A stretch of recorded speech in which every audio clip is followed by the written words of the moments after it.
It's Football Friday in Oklahoma, and you've struck pay dirt. Skordle Pay Dirt brings you all of the action from 8 feature games across the state. Producer Ethan Sunken takes you right where the action is. You've hit pay dirt. Here's your host, Drew Baker. Good evening, everybody. Welcome to the Week 5 edition of the Skordle Pay Dirt Show. I'm your host, Drew Baker, with producer Ethan Sunken.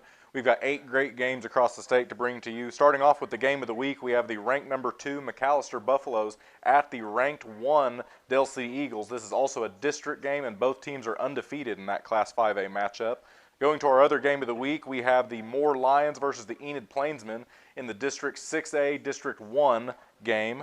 We also have the 4A Western Heights Jets at the Cashin Wildcats, who are ranked 10 in Class A for their homecoming. We also have the Perry Maroons at the Hennessy Eagles. We have the ranked number 1 Washington Warriors in Class 2A versus the 2A Community Christian Royals. That is also a district game in District 2A3. We have the 2A Jones Longhorns versus the Crossings Christian Knights, also a district game in District 2A2. We also have a Class B matchup between the Waukomis Chiefs and the Oklahoma Bible Academy Trojans. OBA is ranked number 1 in Class B. And for the final game this week that we have the 3A Kingfisher Yellow Jackets versus the 3A Mount St. Mary's Rockets. That is also a district game in District 3A1. We're going to go live now to one of the game of the weeks, the McAllister Buffaloes at the Dell City Eagles.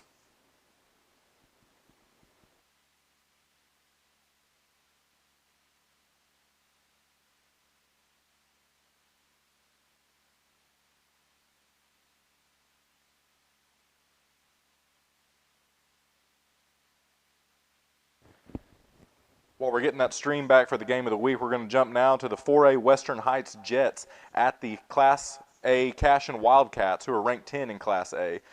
The Western Heights Jets are coached by Tim McCarty with a record this year of 0-4. They were on a bye week last week.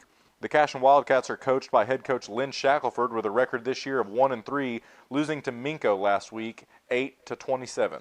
Linebackers back a little bit and just let them start coming forward towards the line.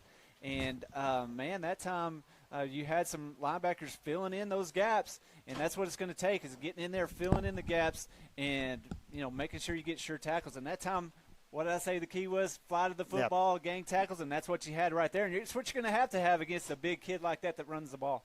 McCarty maybe looking to control the clock, too, a little bit here. Power look here.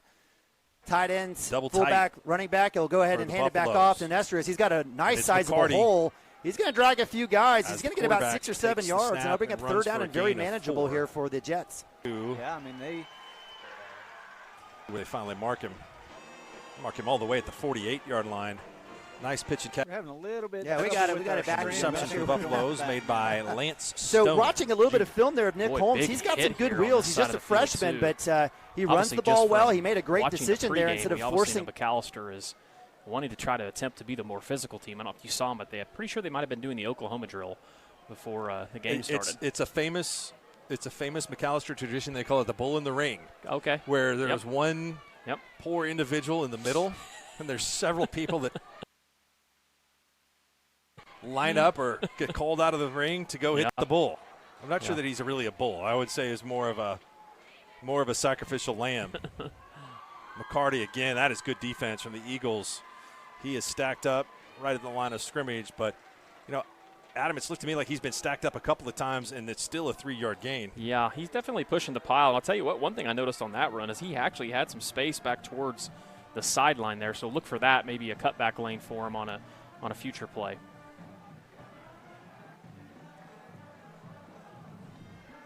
Second down and 3. Buffaloes go with a bunch set to the wide side of the field. Actually, the ball is really placed right in the middle. Tight into the left, and McCarty offset to the right. Going to throw it back, and we got a penalty flag on the play. Dell City does a really nice job of stopping this without going anywhere. Pass was complete to Chaz Bradley.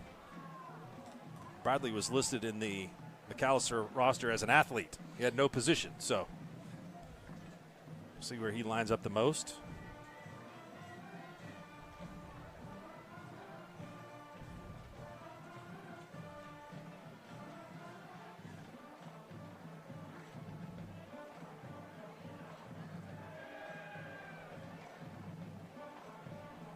This one's going to go on the Buffaloes. Talking things over with the Eagles.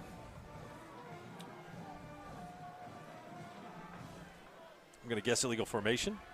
Boy, it's taken them a while to figure it out, isn't it? It is, indeed. And there you go, illegal procedure. They're going to be able to, I don't know, potentially decline this? I would think not. Don't know.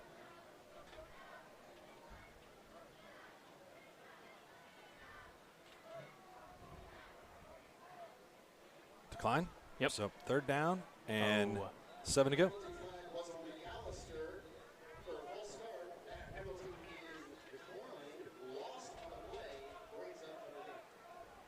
Wait a minute. So they're going to have to move the ball back here. That was quite a bit of confusion.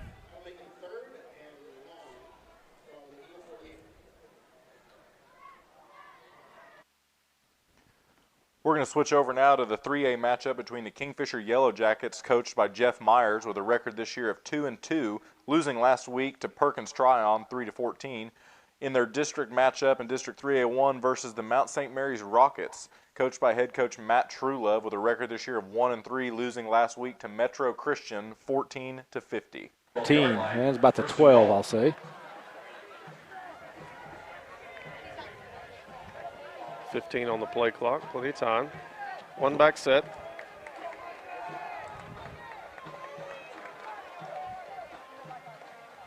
Going to run the option play.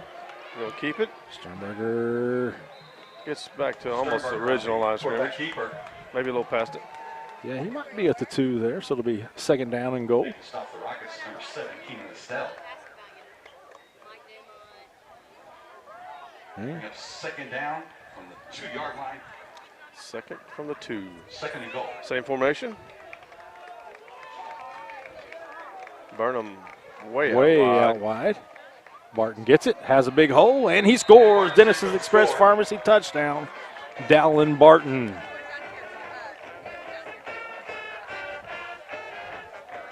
So an excellent. We're going to jump over now to the 2A matchup of the Perry Maroons at the Hennessy Eagles. Perry is coached by Travis Cole with a record this year of 2-2, beating Blackwell last week 46-6. This is a district game for the two teams in District 2A1. The Hennessy Eagles are coached by Paul Hicks with a record this year of 2-2, losing last week to OCS 15-35.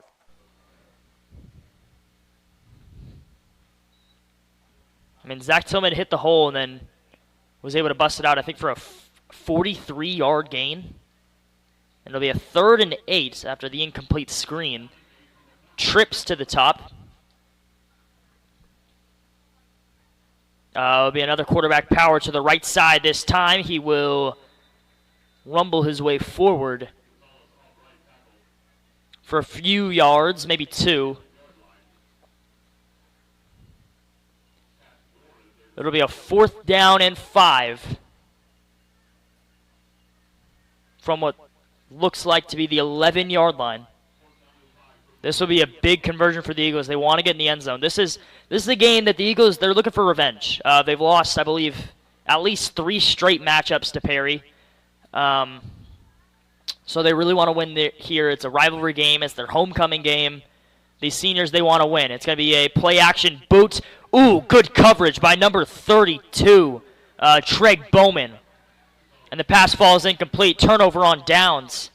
And Perry will take it from their own. We're going to jump now to the the B matchup between the Wacomas Chiefs at the OBA Trojans. The Wacomas Chiefs are coached by Rustin Donaldson with a record this year of 3-1, beating Pond Creek Hunter last week 36-26. OBA is ranked number 1 in Class B, coached by Chris Kayott with a record this year of 4-0. They were on a bye week last week. 9-yard gain. Harrison Crow introduced himself to that receiver who came over the middle. So that'll make it 2nd and 2. It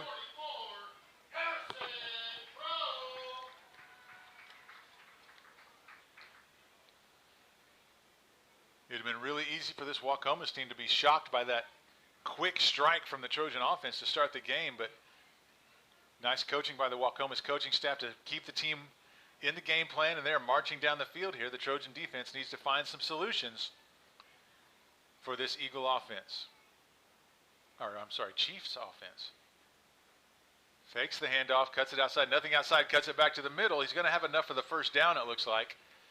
That'll make it first down at about the 12. They can get a first down without scoring here, so it's not first and goal quite yet. So Ricky Woodruff on the carry, about a 3-yard gain.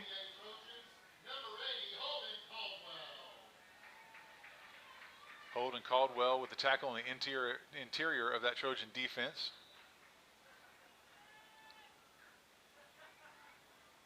Wacoma's doing a good job of mixing up their formations, mixing up their attack points. Woodruff still in there at quarterback. No running backs back there with him. No one in motion this time. Woodruff right up the middle, immediately met by the Trojans. If he gets yards, it's going to be just because he fell forward, and that'll make it 2nd and about 9 on that play. That might be one of those plays they just run so OBA's aware of it, that quarterback keeper from Woodruff, just to kind of keep OBA on their toes. They actually give him 2 yards on the spot, so 2nd and 8. And so they might just be letting the OBA defense know, hey, we can let Woodruff run anytime we want. This time Woodruff goes wide to the right. New quarterback in there. And now Woodruff comes back into the quarterback position in motion. Dallas Ives goes wide to the right. Woodruff at quarterback. And in motion again. Pitch to the tight end, and he doesn't get anywhere. The Trojans are all over that one. Nick Beckman saw that coming. Nice play design there. Dallas Ives goes in motion, and then Keno Richards goes in motion, and then number 8, Bip Altamirano, from his tight end position, takes a step back and comes across the formation, and it's just kind of a forward handoff there from Woodruff, but the interior of the OBA line, nice discipline there, not taking any of the fakes, and they were right there to stop the runner, and it might have actually been for a loss. It's definitely for no gain. So 3rd and 8 here for Wacoma. This is a big play in this drive. Handoff, option play. Holden Caldwell steps up into the gap. Nice job by the end, forcing the quarterback to pitch. They make Woodruff give up the ball. He pitches it to Altamirano, and Holden Caldwell's right there to make the stop. It's a gain of about 3 yards, but it brings up 4th and 5 for the Wacomas Chiefs. 4th and 5, that ball's on about the 8-yard line, and they've got to get to the 3.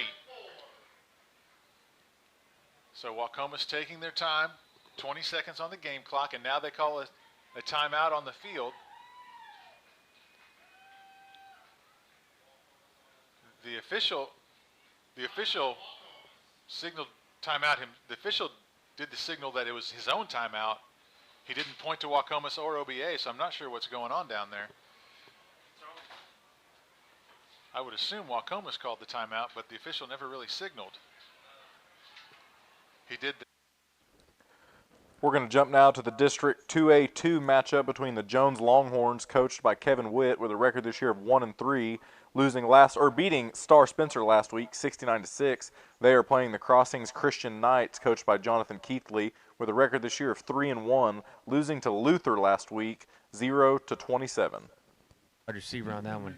Out to about the 25-yard line. Jones going to have a 3rd down and around 3 or 4. Knight's going to have to find an answer for that quick swing pass. Yeah, the thing that I see already by the Jones quarterback is he can zip the ball pretty well. He gets it out there fast. A lot of the quarterbacks we've seen this year, they make that pass, but it takes a lot longer to get there. He zips it pretty good. 3rd down and 4, 2 to the left, 1 to the right. Creasy from the shotgun here. Creasy takes a snap. For the Chiefs, long sustained drive. There's only 4:18 left here in the first quarter. They've eaten a lot of clock on this drive. Woodruff directing traffic. 1 receiver wide to the right, 1 in the slot here on the near side. Lots of linemen. I'm going to look for Woodruff to run here. He's going to scramble to his right. Nice pursuit from the Trojans. He's in trouble. There's 2 of them after him. He reverses field, coming back the other way. He's going to throw it up for grabs. And knocked down by the Trojans. Harry Nunez on the coverage. The Trojan defense. From the shotgun is Creasy here. Oh, that's a false start they did not call. Throws it to the flats. Nice And he's swallowed up defense. immediately. I believe Wow. that's Peyton Brady on the edge there. What a play. Saw it right away, and very reminiscent to that first drive where Luke Olson rushed through, and the Knights were ready for it. That screen pass on the edge. Great play there by Peyton Brady. Yeah, he just shrugged off the blocker really well and was able to make that open field tackle. That was a great defensive play. And Knights have new life here after that opening drive interception. And it's so critical for the Knights to not go down 14-0 there. Jones is lucky. Their running back flinched pretty big, and there was a no call. We're going to jump now over to the District 2A3 game. In Class 2A, we have the Washington Warriors, who are ranked 1 in 2A, at the Community Christian Royals. The Washington Warriors are coached by Brad Beller with a record this year of 4-0, beating Frederick last week 40-7 to continue that win streak. The Community Christian Royals are coached by Matt McIntosh with a record this year of 2-2, beating Little Axe last week 39-0. 6 yards, so big run right there by Cole Scott. Bring up a 1st and goal here for the Warriors.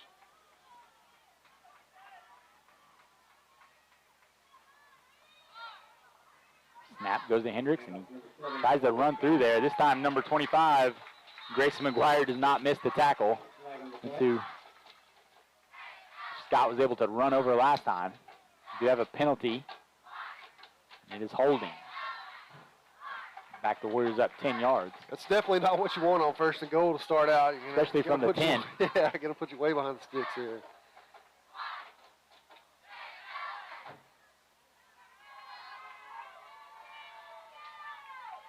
What are you looking here for, Kyle?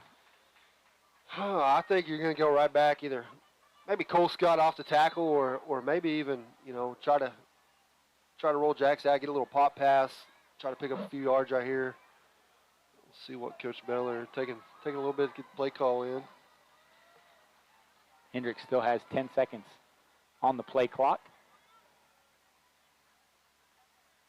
Handoff goes to Cole Scott. He is tackled by number 9, Drew Bradley of the Royals. Push it inside the 15-yard line will bring up 2nd down and goal for Washington. 4-yard gain in the plate, that'll bring up 2nd down. The one thing that, we got to realize this is 4-down territory, so most definitely. You get 5 yards of play here on this, then you're in the end zone.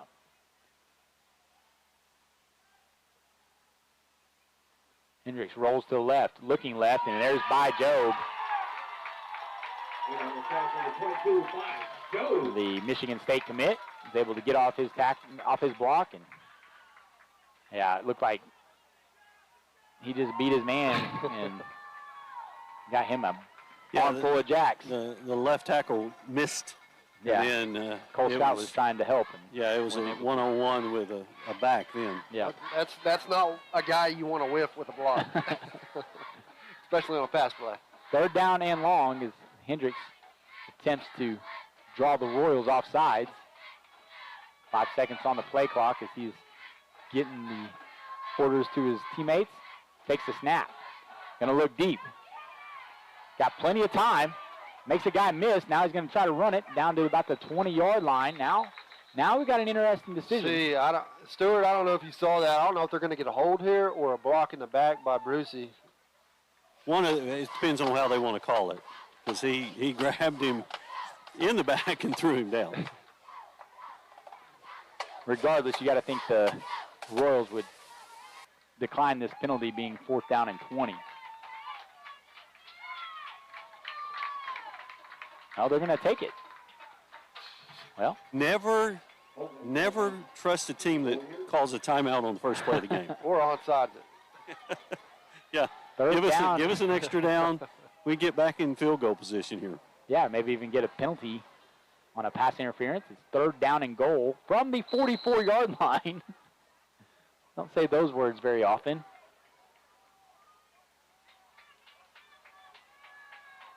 Interesting that, again, they do not have Job in on an obvious passing play. Oh, he's at the nose guard. They're moving him around a little bit, and Hendricks is looking deep, throwing deep, and just incomplete. Intended for Cage Morris. Good coverage again there by the Royal defender. Guys, if you're Washington, is this, well, I was about to say. Now you might punt it, try to pin him inside the 10. Territory, but yeah. Defense has held strong all game. Go ahead and punt it away. See if you can try to pin them deep right here. Mason Thomas, the punter for the Washington Warriors. That's at his own 45-yard line. 2 receivers deep for the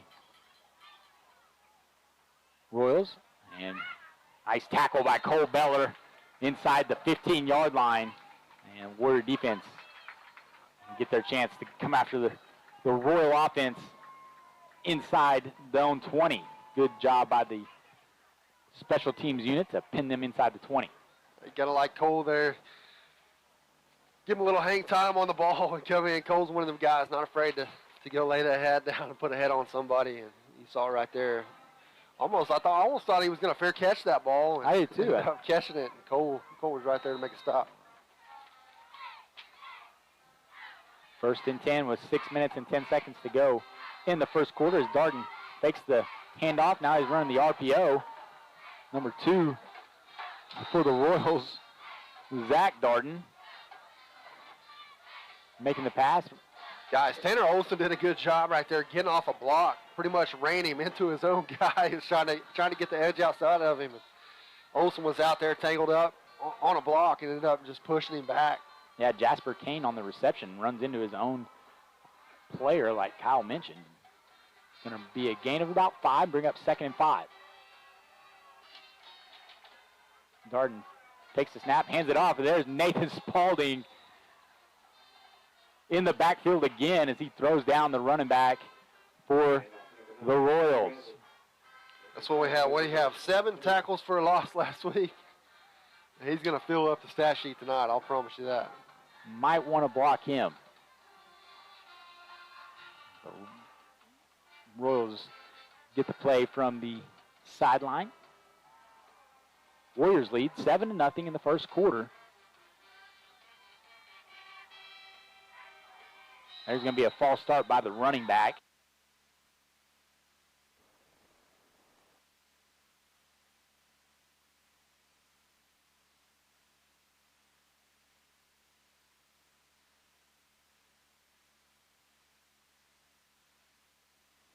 We're going to jump now to the Class B matchup between the Wacomas Chiefs versus the number 1 ranked OBA Trojans.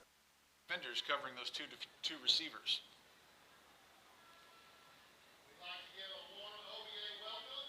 So 2nd down and 10 for OBA.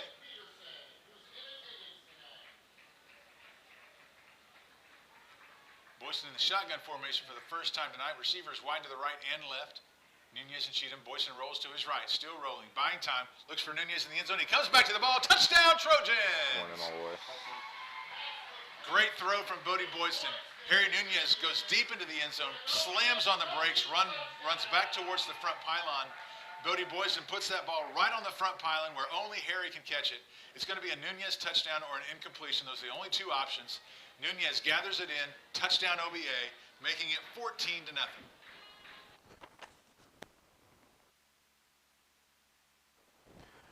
We're going to jump now to the game of the week. The 5A McAllister Buffaloes, who are ranked 2 in Class 5A, versus the Dell City Eagles, who are ranked 1 in Class 5A. This is also a district game for both teams. Both teams are also undefeated with a record of 4-0. Next to the first down marker, he'll take it to the 25-yard line for a gain of 9.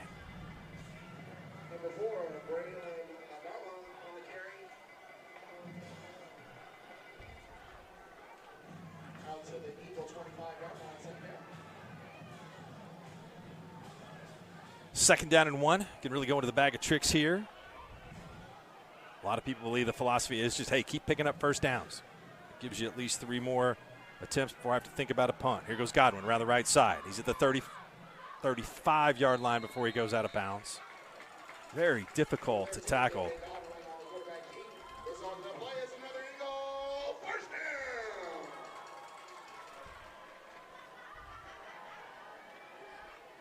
Going to mark him out at the 34-yard line. It's a 9-yard run for Godwin. Looks to me so far, Adam, that the Eagles have an advantage in the speed department. Godwin, nice double move. Under pursuit and just throws the ball away. Incomplete. Excellent pass rush from the Buffaloes.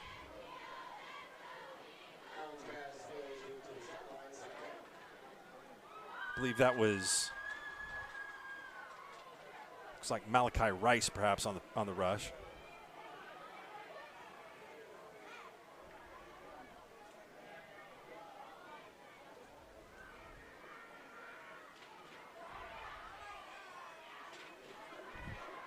Handoff, and good defense by the Buffaloes. It is McCarty over there to finish him off. Also initial contact by Braden Bumpus. Adama will pick up 4, and this brings up 3rd down and 6 for the Eagles.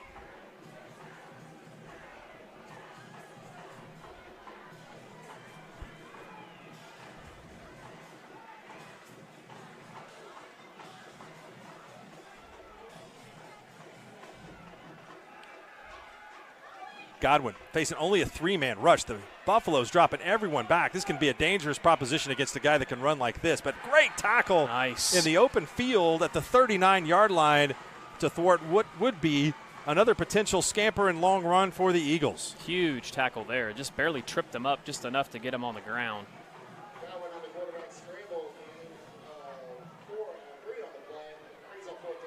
Eagles are going to have to punt, and the momentum is now going to the guys in the white jerseys.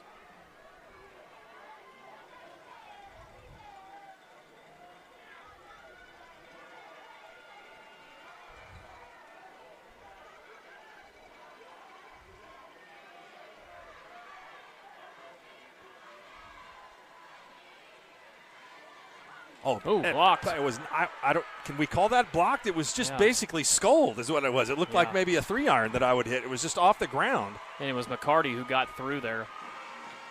We'll credit a blocked punt, and it has been 3 rough special teams plays for the Eagles right now, and the Buffaloes are set up in better. 4th down and 3 here from the shotgun. Rouse takes a snap, gonna run it, passes it at the last second to Brady, and Brady stood up. Turnover on downs here. Yeah, I would have put 3 on the board right there. We got a good field goal kicker. I would have put 3 on the board, but I can appreciate going for it for sure. And that play there, Rouse is just such a strong runner. You hate to see him pitch it at the last second because he would be the one to fight for extra yards there. Just tough play all around there for the Knights, especially, with what was working over the middle of the field.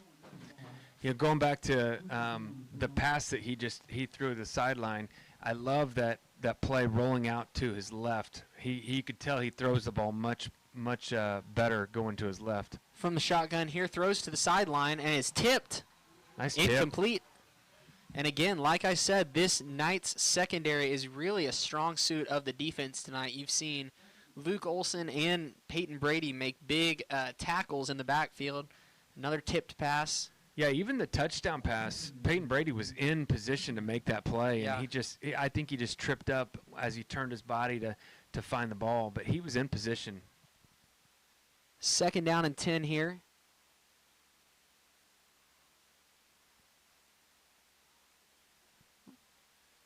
Creasy will have trips out to his right, 1 receiver to the left, takes a snap from the gun, hands off to the flats, out at about the 10-yard line and brought down just before the 14. Going to get a late flag. I'm not sure about that.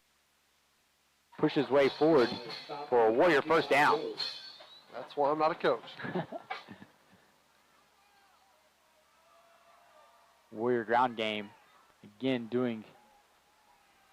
Get ready to look for that, though, Kyle, because they're bringing their linebackers are coming in hard, and it's leaving the middle of the field wide open. Yeah, on that last play they had, and they're running right now. They only have single high safety. There's the pass play to Cage Morris on the slant. Makes a guy miss, and he's in for another Warrior touchdown. Gentlemen, y'all called it right there. Wide open. Just pull it back, a little play action, pull it back. And Cage Morris, almost like Cage was in slow motion there. He was so wide open. Just hit him right there over the middle, looking in, and he was in for 6. Another touchdown pass for Hendricks. His second of the night. Gives the Warriors a 13-0 lead. Mason Thomas comes on for the extra point attempt. High snap is gathered by Hendricks. Kick is down. Or excuse me, snap is down. Kick is up, and it is good. With 1:23 to go in the first quarter. Off. And we'll have a. Was that a fumble? We do have a fumble. Jackson Vandruff or actually Preston Cotter on the recovery. We do have a flag. They're going to call the defensive maybe in the. Is it going to be offsides? Let's see what happens. No one's moving. Nathan Nabavi trying to politic and be nice by handing the ball back. I'm not sure if it's going to help. Let's see what happens here. There was a fumble. There was ball loose. Well, Preston is. They'll say holding, so it will be cash and football. So the holding will be declined. So give credit to the Wildcats getting their first turnover of the game. Yeah, and that time right there, good job by the boys just firing off the ball and taking advantage of the ball getting on the ground. Preston Carter's having a ball game. He is. He's probably taking out his frustrations. Maybe he wanted to be homecoming king. Yeah. Well, I mean, he would have had to kiss his sister, but that's all right. You get a peck on the kiss cheek. her on the cheek. Inside give. Max Brown's got a lane, cuts back. And he'll get a few yards on that, about 5 yards. So nice work. Wildcats running back by committee. We've seen Camden Maroney. We've seen Cooper Frazee, and now the senior Max Brown. Wildcats going double tight end with Higdon and Maroney. Another handoff to Brown. He'll work to the outside looking for a lane. He's got one. Cuts back. Touchdown. Cash and Wildcats. Max Brown on the run. And that'll give him credit as the Wildcats go up 4 scores here in the first quarter. Yeah, and this is the offense that we're used to seeing from the Cash and Wildcats. Good. And look at the pile move again. This is impressive. Gain of 8. That was an interesting formation. That was like old school football there, just double tight. Hard to see. You know, I mean, once they come out of the huddle, especially if you have a key, right? There's really no key there, the way that everybody's lined up. Snap the ball so quick, too. It's hard to get adjusted.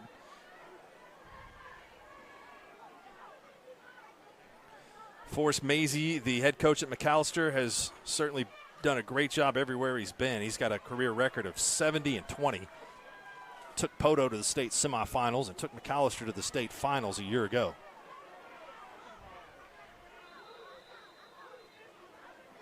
Another carry that will be close to the first down marker.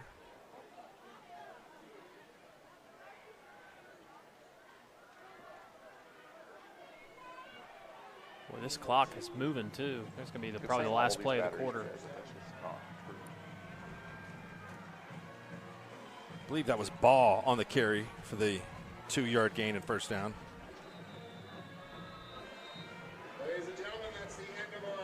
It's the end of the first quarter. Only the second meeting between these two schools in history. The last one was lopsided, 56-8 in favor of McAllister back in 2014. This one's going to be a lot better. And this is not one of them. It's going to be a play action, run to the right side, shut down. At about the 49, it's going to be a 3rd and 12. As we come to the end of the first quarter. We'll go to a break, though. No scoring. And 3 turnovers. 2 for Perry, 1 for Hennessy. We will be right back. Ever. Waukoma sitting back in the zone defense, only rushing 2. Bodie Boyson pretty stubborn there, waiting for his receivers as Nunez and Colby and Cheatham were weaving their way through that zone. Bodie Boyson never felt comfortable letting that ball go, just bought time. Finally cut it across the grain, headed upfield, and gained about 20 yards. First down OBA at about the 20-yard line.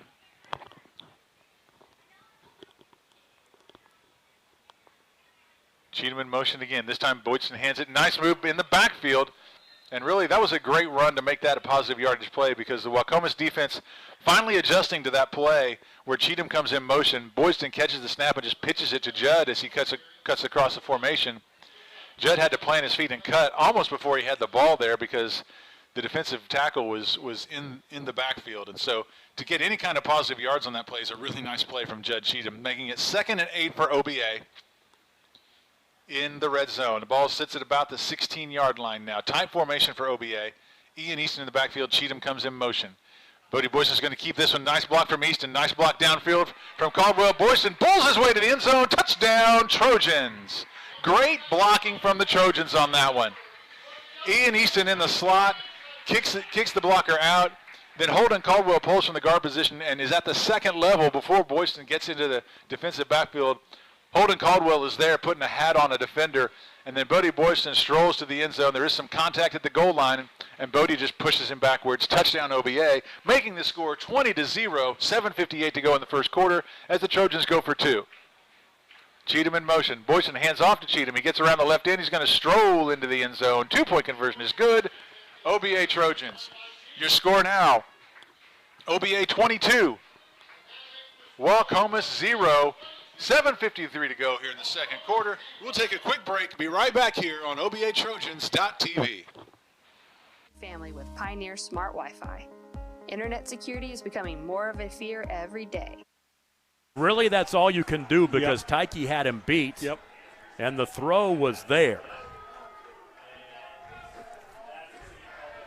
So that's not a spot foul like the NFL. It's a 15-yard penalty, but it will be a first down. Yep. Tyke Andrews is a weapon. I mean, there's some talent on this Plainsman team. Luke Rao's been offered by Drake University up in Des Moines. But Tyke Andrews, he's the athletic guy with really good speed that could really do something at the next level. So they'll mark this one off and set the ball down at the 37, I believe. They'll discuss it. Should be the 38. The line of scrimmage was the 23. It's a 15-yard penalty. Let's see if they get this right. Smaller version of Marvin Mims. Yeah. Speed to burn. Yep. Speed to burn. So first down and 10.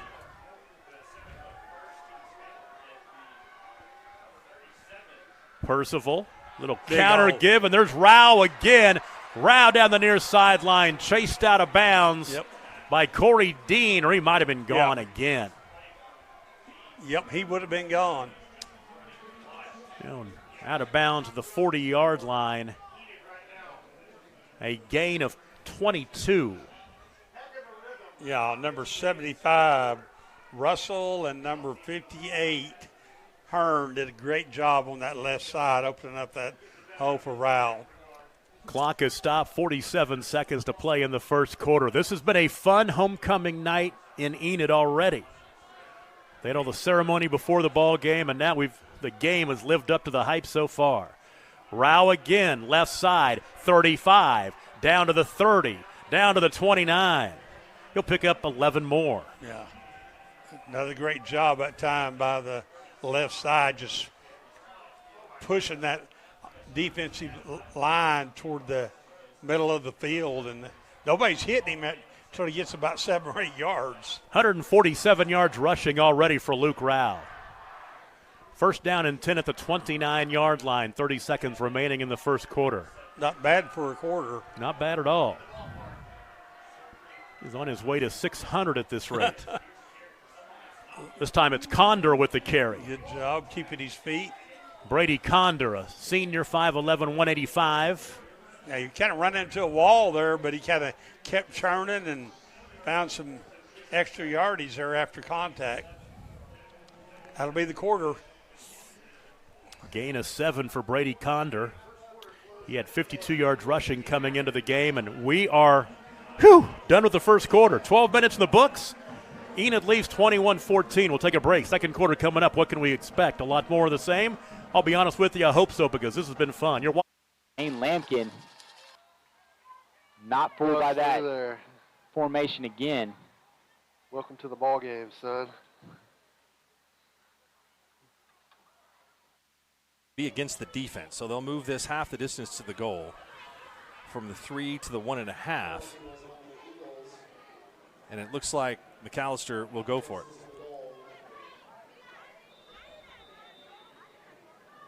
And here come the Eagles in that quick huddle formation. Different look this time. Lays ball. Is tackled and stopped. Good stop. The Eagles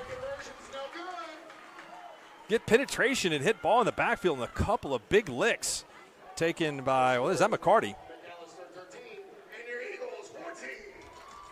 I think that was McCarty.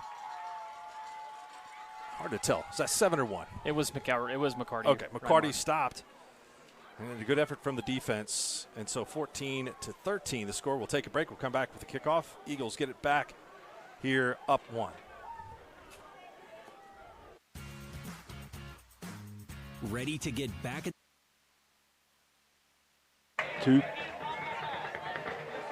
Two receptions allows them to convert a 2nd and 26. This time we move coverage up a little bit.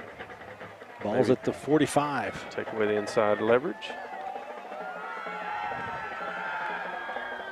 Same formation. Good job right there.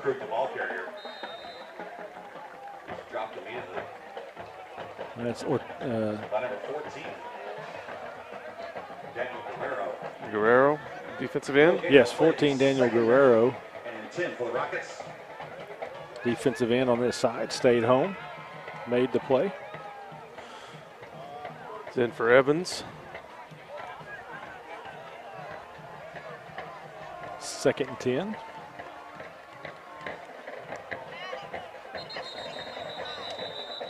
Reagan saying they went, and he's saying Reagan went. Against Kingfisher. Reagan still pleading his case. Move the ball to the 50-yard line. 2nd down and 5 for the Rockets. So the 5 free yards makes it 2nd and 5. Drop back pass, going out route. Complete to Jackson Daniels. Jackson Daniels reception, so the Rockets have something going here on this drive.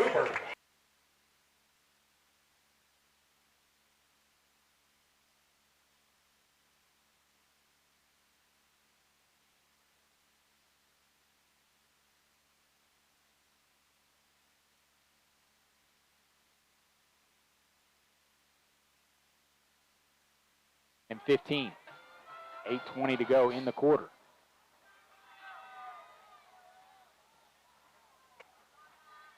Looks like they're trying to hit Cage Morris on the play there as Hendricks rolls to the right, throws to the right, and guy is Mason Singletary. They will break a tackle, and he's still running. He's at the 20, 15, 10, 5, touchdown Warriors. What a play by Mason Singletary. Singletary right here. He's able to break that tackle. Hits him on stride and then just breaks the tackle. CCS student section coming in with country night. And they are taking a good old country beat down. I almost had to beat you there, Kyle. I wasn't sure where it was coming next. 20-0 for the Warriors with 7:54 to go as Mason Singletary attempts the extra point.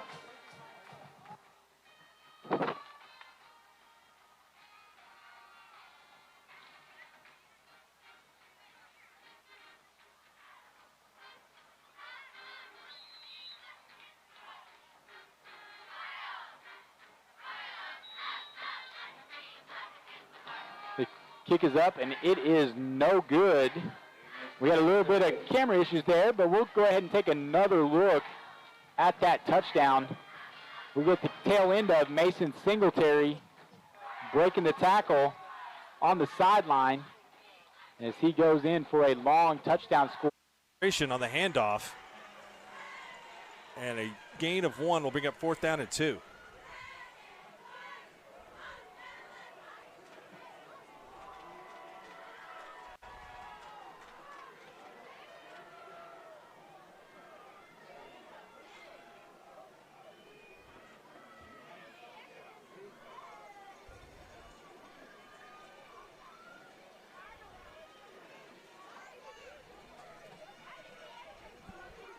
Del City taking their time. I don't know if they'll decide to go for this. The play clock is at 7 and counting.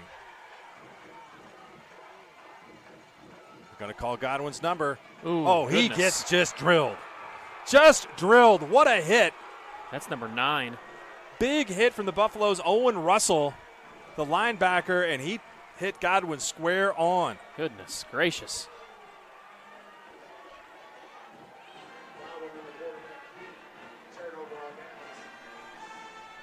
Big stop by Owen Russell, the junior outside linebacker, 6'2", 165, but man, he packed a punch.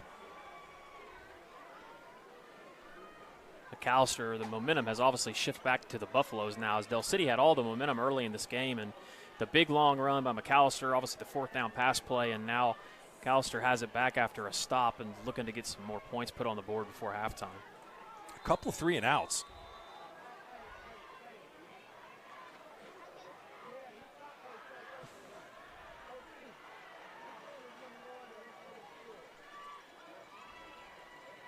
Quarterback keeper in the wing.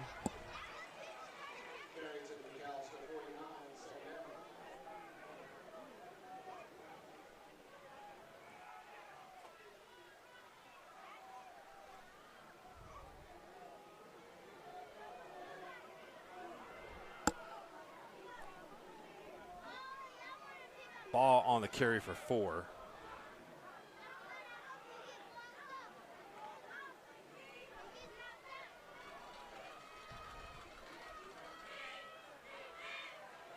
Moving a lot of personnel around in the backfield. Now they've got number 12 at quarterback. It's Lance Stone. Big body guy. Ooh. Stone breaks free for a gain of 5.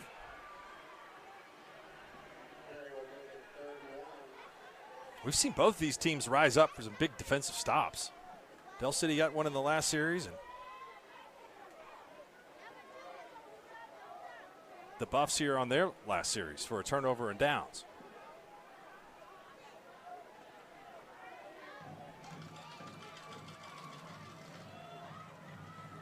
Is that short yardage formation? You know what that reminds me of? That reminds me of the Morrison stuff.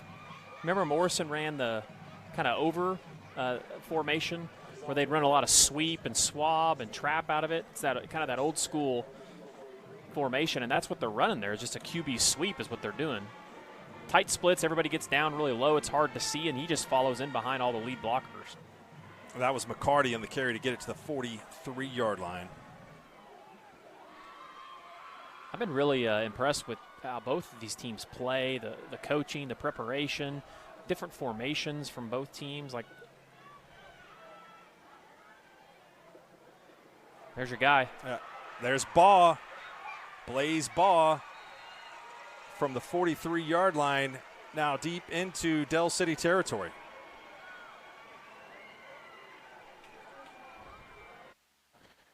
We're going to jump on over to the 2A district matchup between the Perry Maroons and the Hennessy Eagles. 14-yard line. They had 19, sorry. I was reading the board. 3rd and 6. Drops back, rolls out to his right. Throwing. No, he's going to take it for himself. He did not get the first down. Brought down from behind by Sebastian Gonzalez. And it's going to be a 4th and very short.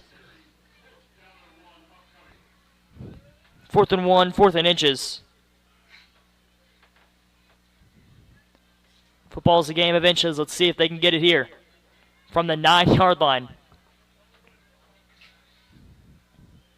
The receiver's out. He's going to drop back. Oh, back there is Zach Tillman, and a sack! The Eagles, a huge defensive huge defensive stop. Zach Tillman swarmed him in the backfield. Big play for the junior. Zach Tillman. And the Eagles, 1st and 10 from the 23-yard line. So Zach now has a 43-yard carry and a 4th and 1 sack all the way back at the 23. If they got a turnover on downs on like a pass right there, they would have been taken over 1st and 10 from the 9. But rather, they get a sack. I mean, if you're the quarterback there, you have to just try all you can to try and throw that one away, and it's going to be a timeout.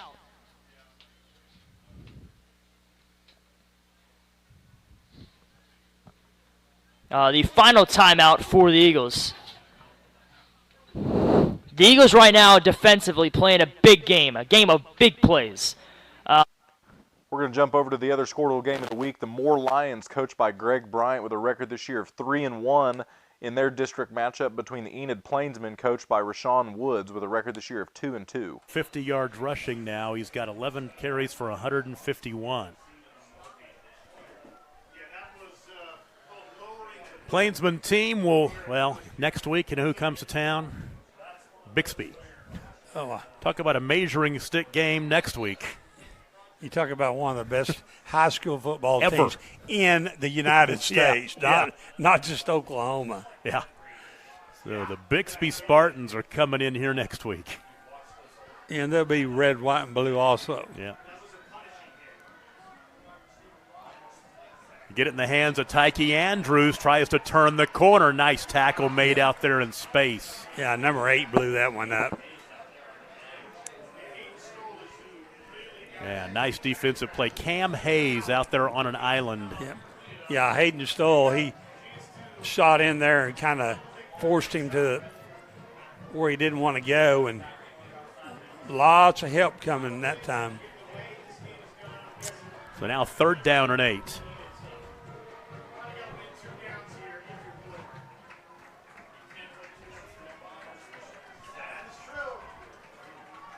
Third and 8. And a timeout called by Moore. We'll take it with them. 7:44 to play in the first half. Big 3rd and 8 call coming for the Plainsmen. 7:44 to play first half. And you're watching it on Skordle, brought to you by High Plains Insurance. We're going to jump over to the Class B matchup between the Waukomis Chiefs and the Oklahoma Bible Academy Trojans.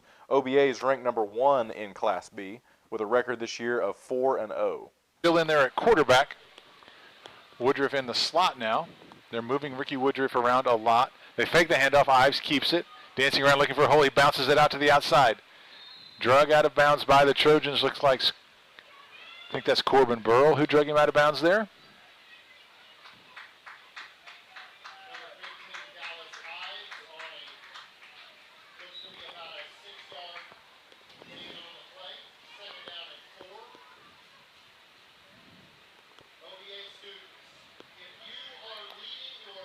Second and 4 for the Chiefs.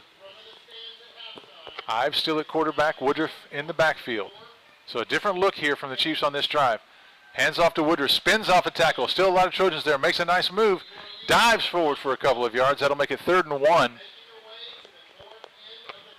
Ricky Woodruff is slippery. Really good running back there for the Waukomis Chiefs. Just a really good football player. He's been quarterback for most of the game. He shifted to running back on this drive with Dallas Ives playing quarterback. Ives a senior also. Ives and Woodruff obviously been playing together for a while. Shotgun formation with Ives at quarterback, Woodruff just to his left. So he's going to fake the handoff. Ives keeps it, and the Trojans are all over him. He pulled the ball out of Woodruff's stomach. He probably should have kept it there because the second he pulled the ball. We're going to jump now to the Class 2A District A3 matchup between the Washington Warriors, who are ranked 1 in Class 2A and undefeated this year, 4-0, versus the Community Christian Royals with a record this year of 2-2, beating Little Axe last week 39-0. And he's in. Touchdown, Warriors! Great play call right there. Like you said, they moved by Joe to the middle, stuff in the middle, and just hit him with that quick pop pass. Get old Thomas there on the edge. Was able to break free, put it in. After that touchdown, we're going to jump now to the game of the week, the 5A matchup between the number 2 ranked McAllister Buffaloes and the number 1 ranked Dell City Eagles in Class 5A. Ball's on the left hash at the 22-yard line. If they attempt a field goal, it will be a 39-yarder. No wind at all here inside the stadium tonight. All right, Eagles fans, this is 4th down. Let's make some noise! And that information was superfluous because it'll be 4th down and 6. Pass is off the hand of the intended receiver. Pass is incomplete.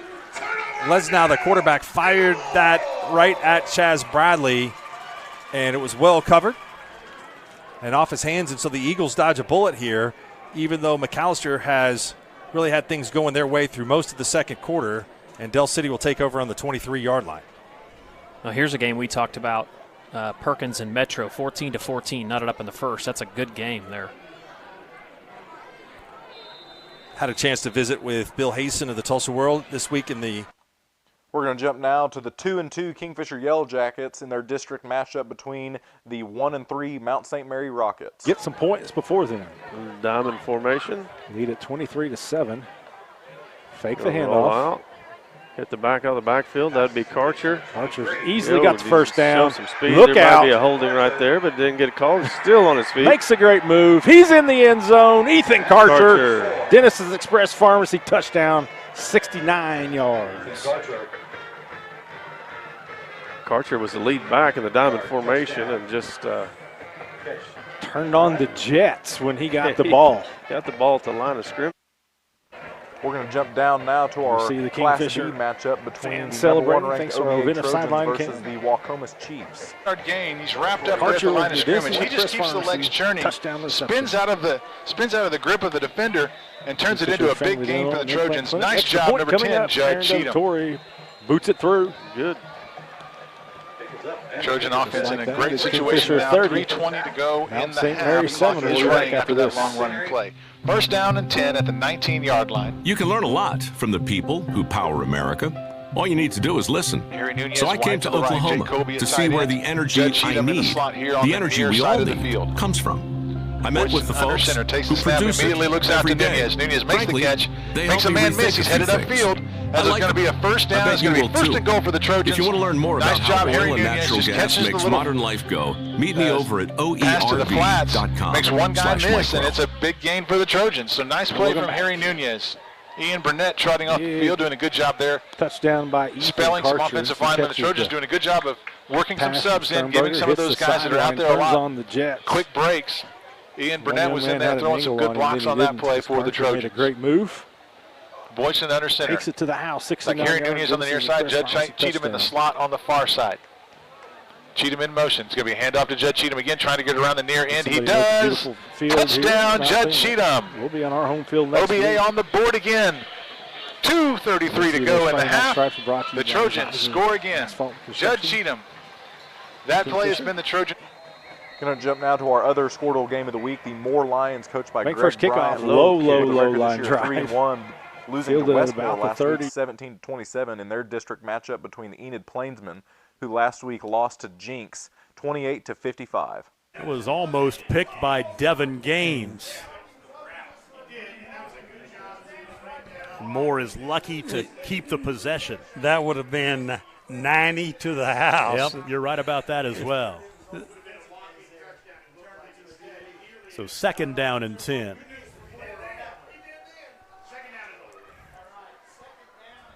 Pistol formation, 2 wide to the right, 2 wide to the left. We're going to hand off to Pittman. Pittman is pushed back, and leading the way on the tackle is Britton Combs. Yep. Alvarado, the linebacker, with an assist also. 2-yard gain down to the 8. Yep. Pittman's having to work for his tonight. Third down and 8.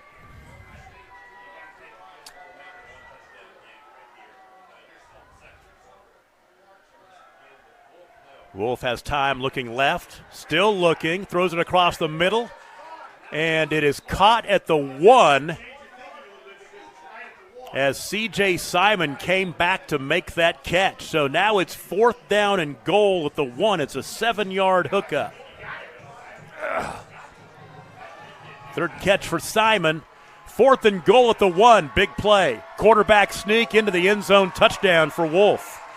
For Denver Wolf, it's his 4th rushing touchdown of the season to make it 24-20. That makes that third down play that much more important when he came back and caught it right before it hit the ground. Well, and they had the Plainsman defense back on their heels. Yep. They sped up, got up there, got on the line of scrimmage, and got it into the end zone.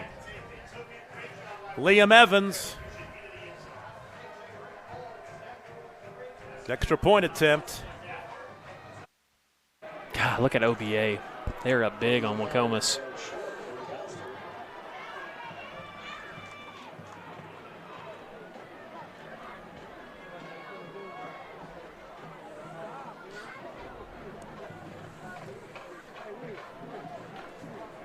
Well, you asked for it, Mark. We wanted a competitive, close game, and when it was 14-0, I thought it might have jinxed us, but I think we're in good shape. Here they come with that formation again.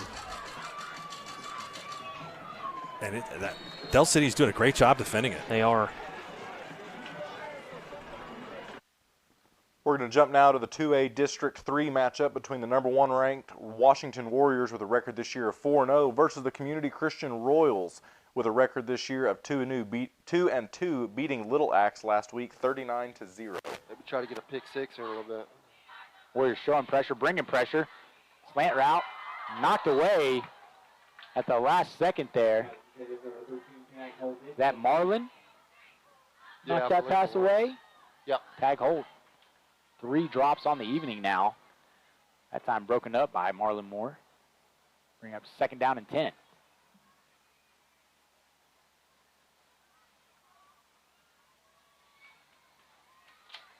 CCS trying to get on the board. Starting looking left, throwing left to number 9, Bradley. He is tackled after a short gain. Bring up a 3rd down play for the Royals. Corner's just going to have to, outside linebackers just going to have to keep playing their position. You see CCS, you've seen it a couple times this drive, just slipping that running back right there out of the backfield due to us bringing the house every play and coming upfield. So that's all you got to do, just trust your secondary, keep guys at home, and let them make plays. 3:54 to go in the half. It is 3rd down and about 7. Darden takes the snap, hands it off. No, he keeps it. Now he's running up the middle. And that looks familiar from last week if you're an OU fan. He's a purple jersey, runs into the end zone on the quarterback. We're going to jump now to the Perry Maroons with a record this year of 2-2, beating Blackwell last week 46-6 in their district matchup between the Hennessy Eagles, who lost last week to OCS 15-35. Trips to the top, Seth on an island on the bottom. And they will pass it to Seth. He's wide open across the middle of the field. Drops it in the bucket. And Seth Simonek, 60-yard touchdown. Seth Simonek. I was watching him off the line. He ran the post wide open. Did you get that? Please tell me. Okay. That may be. And I know that Robert Jones had thought that he might get him back this year and didn't, but you would have to move somebody off the front of that defensive line. But, yeah, he's one of the top players in the country. I thought I saw him earlier on the sideline, which wouldn't surprise me because I know IMG's in Bradenton, and Bradenton had to be evacuated because of the hurricane. So that's a very good point. I think you might be correct. McAllister's going to call a timeout here. Let's. Seems like everybody's used their time. Actually, a 28, but they needed to get past the 29. Well, that was a bad spot. I thought he was about a yard short, and they marked him about 2 yards short. So now it's 4th down. They're going to go for it. 4th down and 2 from the 28. They're showing a lot of confidence in their offense and in their defense. And now a flag will fly, and they'll have to punt now. Yep, somebody moved, so now it'll be 4th down and 7. Clock will stop with 1:44 to play in the first half. Tom Nelson and Randy Turney with you tonight from Enid. Our producer-engineer is Caden LaFortune. Jacob Woody on camera tonight, doing a great job showing you everything. So Aiden Robinson will step back inside his 15-yard line. And Moore should get good field position. Braden Clark is inside his 40. Return taken by an up man. Good tackle. That is Cam Hayes. Nice special teams tackle was made by Brady Conder. So Moore, after all this, down early 14-0. They've got a chance to take a lead into halftime. They have snatched the Big Mo's on their side right now. And they will have good starting field position with the ball at their own. We're going to jump now to the 3A District 1 matchup between the Mount St. Mary Rockets with a record this year of 1-3 and the Kingfisher Yellow Jackets with a record of 2-2. Take the ball carry once again. Barute getting a couple of carries. Making a stop on the 14. Daniel Guerrero. Guerrero with that tackle makes it 3rd down, and I'd say 3. 3rd down and I'm going to guess the Rockets are going to got him across over here now. Now you're going to look at number 4. Going for him. Barton's there. What a one-handed catch. Wow. Sternberger strips it. Out. He's going to pick it up. Wow. Jack Sternberger forces yet another turnover. Great job by the senior.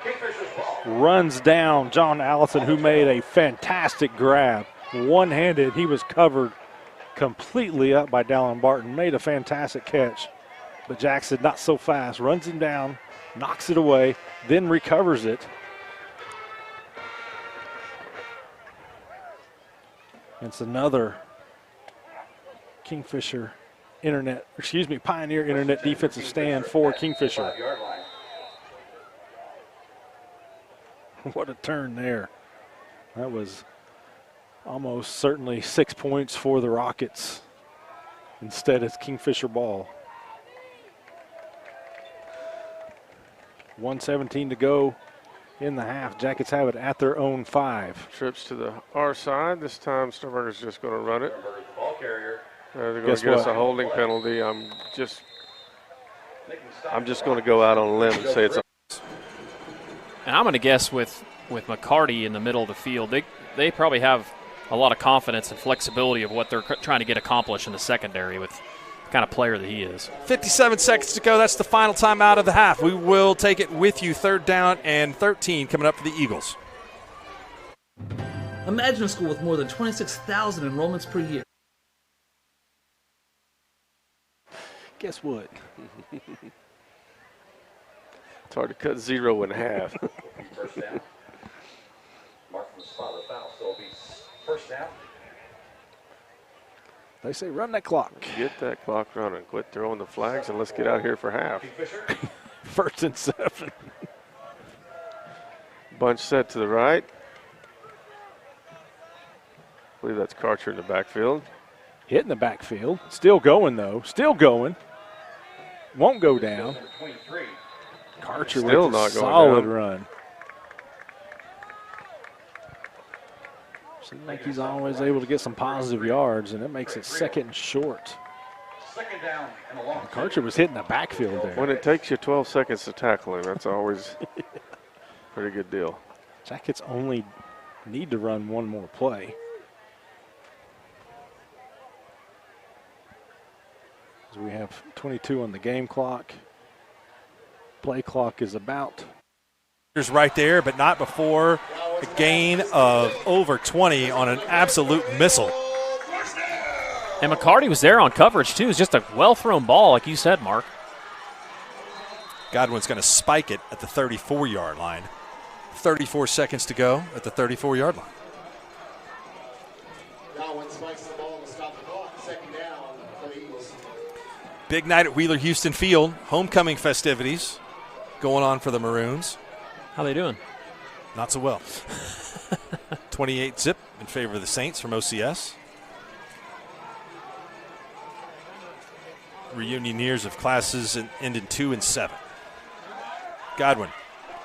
Over the middle and overthrown. Kenigel Thomas gets taken down around the shoulder pads and the head. And McCarty runs and picks up the ball for the officials. Good gesture.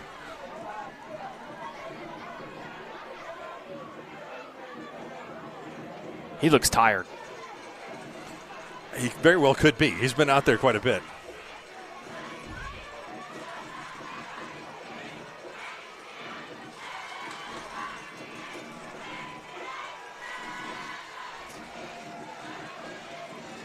I'll give a shout out tonight to a couple 2A teams that have kind of been down lately. Holdenville and Tishomingo playing tonight. Both of them are 3-1. Winner of that game gets to 4-1. Godwin, he threw that one on a beeline, incomplete, a little behind the receiver, but he was busy trying to avoid a pretty significant rush. 23 seconds to go. See what the Eagles decide to do here from the 34-yard line. This is one of those plays where you don't want to try to do something real crazy and end up going into halftime without the lead.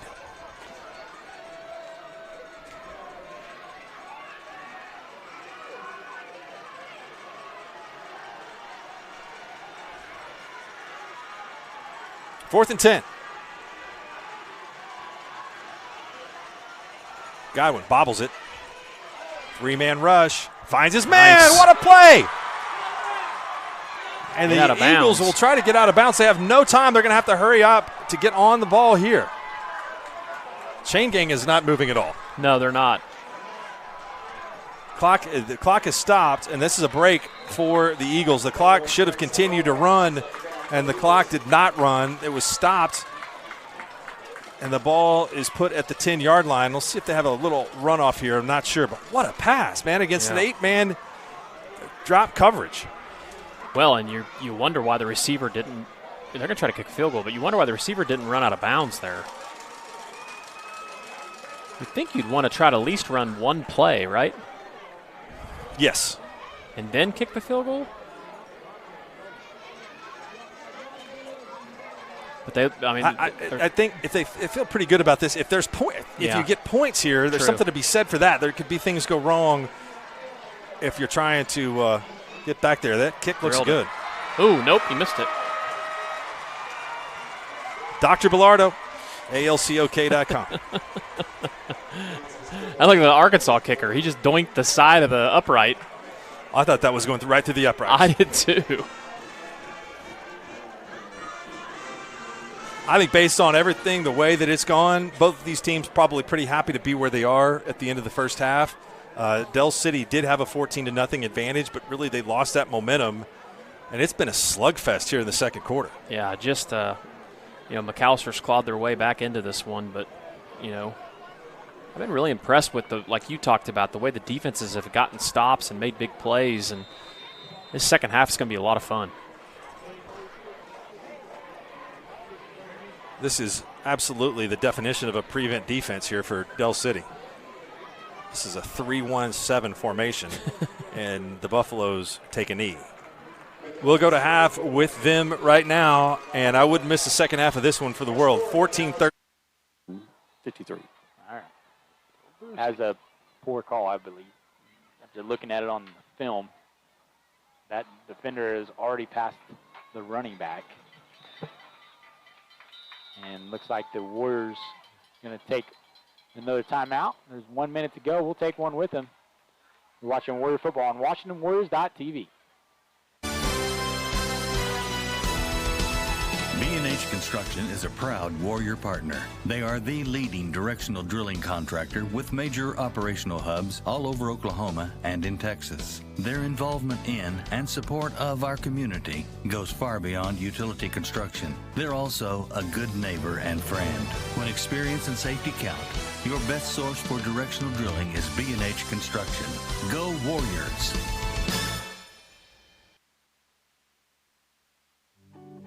Air Product Supply would like to wish Jackson Hendricks and the Washington Warriors the best of luck this football season. Air Product Supply is your local Client Master and Lux Air distributor, supplying quality HVAC equipment and parts to Oklahoma and Texas. Give us a call at 405-288-0233 and we will get you in contact with a local, licensed, and trusted contractor near you. This is Tyler Beller, the voice of Air Product Supply, signing off. Welcome back to Royal Field, Dave. Big third down play coming up for the Warrior offense. It is 3rd and 16 at the 19-yard line. Hendricks takes the snap, looking to throw. Got a little screen pass set up and is batted at the line of scrimmage by a Royal defender. Royals coming up with a little pressure right there, but obviously this is going to be 4-down territory right here, Oh, gentlemen. man, and that screen was set up perfectly Where they by got the it? Warriors. This is on the other side of the field. Well, we got it. Let's take a look at the Brazil Vision Source instant replay.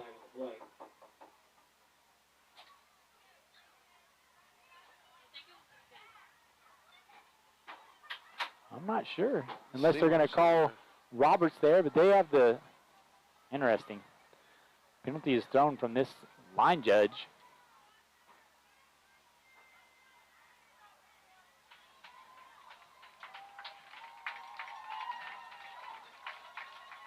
Holding is the call. Wonder who they got that one on. And this, again, the second time the Warriors have had the ball inside the 20 and then pushed back near the 40-yard line. Third down and 31 at the 34. We've had that several times tonight, guys. Yeah. Got to go to the back of the playbook for this one. Hendricks looking over the middle, hits Mason Thomas. Trying to get it to the outside, gained a lot of yards back on that play. And Warriors trying to drive the play even closer to the first down marker. It was a great play call right there. Third and long, but man, we've been beating him up over the middle all game long. Hit Thomas right on stride and was able to pick up about half of it and make it 4th down and manageable right here for the Warriors. Good route there by Mason. He's able to get behind the official, get himself open. I think we're going to use the timeout and then maybe not. I thought we were going to, they said field goal, get ready, so I think we're just going to see. 15 I think we're going to let seconds it down and let the time run down and try field goal. Yep. There's 3 seconds left on the play clock, so Coach Baylor calls a timeout. He'll take one with him. Watching Warrior football on WashingtonWarriors.com. Go Warriors!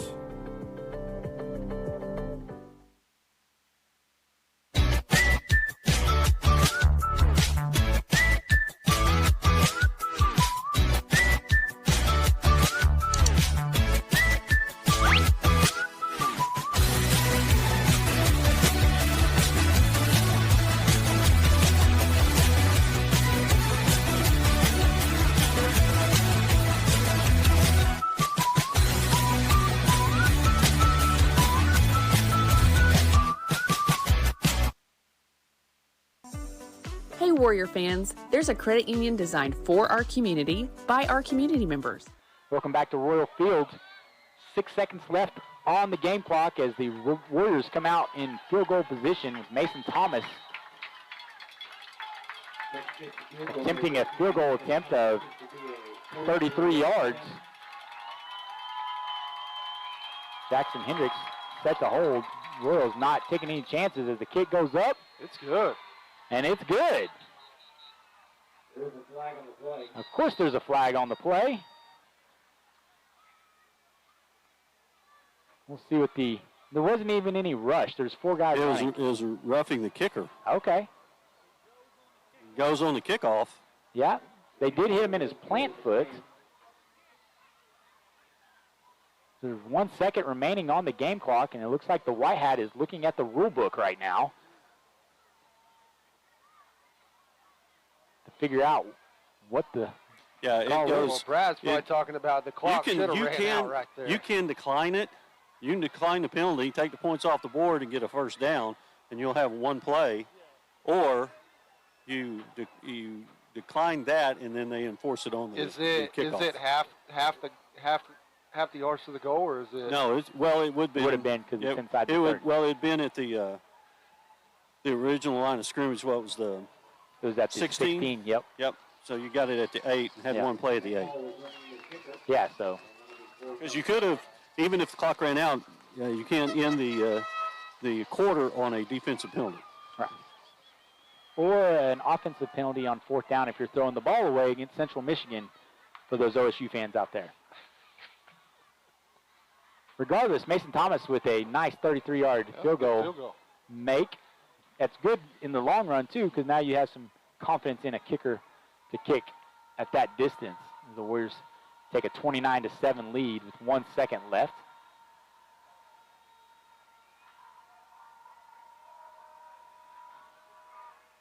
And as Stewart mentioned, they'll get to kick the ball off at about the 45. Might do a little onside kick of their own right here.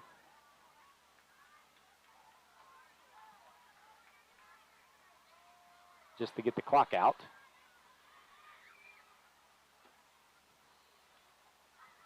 It's a slow first half tonight, man. Yeah, first quarter took forever, it seemed like.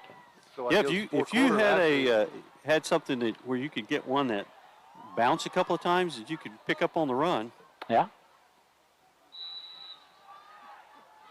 Hit number 70 right here. He doesn't want it. Ball is kicked to number 6. Graves had a nice night receiving, and he is tackled by the kicker, Mason Thomas, as the clock strikes 0 here at Royal Field. Warriors will go into halftime leading 29-7. When we come back, we'll have the Washington Warrior Band, and then Tinley Lucas and Ellie Lovelace, state champions and regional champions, will join us here at halftime. You're watching Warrior Football on WashingtonWarriors.tv. Growing Oaks Federal Credit Union. We offer a wide array of banking services, a drive-up ATM, and money tools that will move you forward. Come and be a part of our member-owned. We're going to give you some halftime updates as most of our teams are in their halftime activities right now. For our game of the week, the 5A McAllister Buffaloes, who are ranked 2 in Class 5A, they have a record this year of 4-0, beating Tulsa Memorial last week 52-0 in their district game against the number 1 ranked Dell City Eagles, also with a record of 4-0. That score at halftime is 13-14 with Dell City in the lead. Dell City beat East Central last week 63-7. To our other game of the week, the 6A in District 1 Moore Lions in their district matchup against the Enid Plainsmen. With a record this year of 3-1, they lost to Westmore last week 17-27. The Enid's Plainsmen are coached by Rashawn Woods with a record this year of 2-2. They lost to Jinx last week 28-55. That score is 24 at halftime with Enid in the lead. Jumping down to the matchup between the 4A Western High Jets, coached by Tim McCarty, 0-4 this year. They came off of a bye week last week. Playing the Cashin Wildcats at their homecoming. Cashin is ranked 10 in Class A, coached by Lynn Shackelford, with a record this year of 1-3, losing to Minko last week 8-27. The Wildcats are currently up 55-0 at halftime. The 2A District 1 matchup, Perry Maroons, coached by Travis Cole, with a record this year of 2-2, beating Blackwell last week 40. Versus the Hennessy Eagles by Paul Hicks with a record this year also of 2-2, losing to OCS last week 15-35. That score is 0-14 at halftime with the Hennessy Eagles in the lead. To the 2A District 3 matchup between the number 1 ranked Washington Warriors, coached by Brad Beller, 4-0 this season, beating Frederick last week 40-7. Playing the Community Christian Royals, coached by Matt McIntosh, with a record this year of 2-2, beating Little Axe last week 39-0. The score on that game at halftime is 29-7 with Washington in the lead. To the 2A District 2 matchup between the Jones Longhorns, coached by Kevin Witt, with a 1-3 record this year, beating Star Spencer last week 69-6. They're playing the Crossings Christian Knights, coached by Jonathan Keithley, with a record this year of 3-1. They lost to Luther last week 0-27. That score at half is 7-3 with Jones in the lead. Our Class B matchup between the number 1 ranked Trojans, the OBA Academy Trojans, versus the Wacomas Chiefs is 6-36 at half, with Chris Kaya and the 4-0 OBA Trojans in the lead against the Wacomas Chiefs and Rustin Donaldson, and a record of 3-1, beating Palm Creek Hunter last week 36-26. And our final game we have showcased this week is the District 3A1 matchup between the Kingfisher Yellow Jackets and Coach Jeff Myers, with a record of 2-2, losing to Perkins Tryon last week 3-14. They are currently beating the Mount St. Mary Rockets and Coach Matt Truelove with a record of 1-3, losing to Metro Christian last week 14-50, with the score being 37-7 at halftime. Kingfisher in the lead. We're going to jump real quickly now to the Wacomas OBA game, where they are going to be the first game of our Pay Dirt crew to come out of halftime.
Welcome back. Commitment Field on the campus of Oklahoma Bible Academy for second half action between your top-ranked OBA Trojans and the Wacomas Chiefs.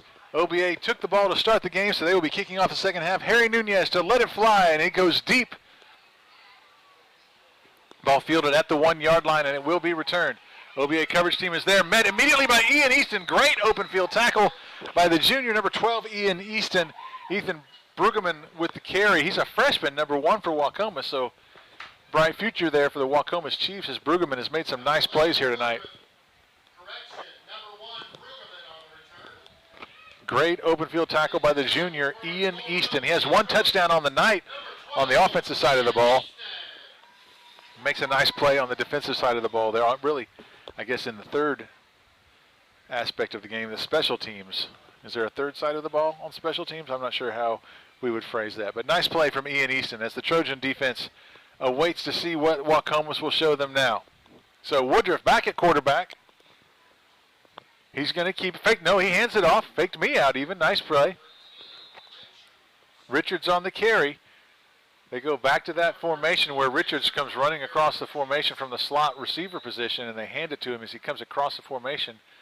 And he's still on the ground holding his midsection. Maybe he took a knee to the ribs or something. Now he kind of pops up, and now he's limping. So it's not the ribs, it's a extremity as Richards heads for the sideline. Been a key part of the Chiefs' offense, so that would be a bit of a blow to Wacomas if they don't have Richards at their disposal for the rest of the game. We'll see if he can walk that off, if the training crew can get him fixed up and get him back out there. We'll see what happens with Keno Richards, the junior running back.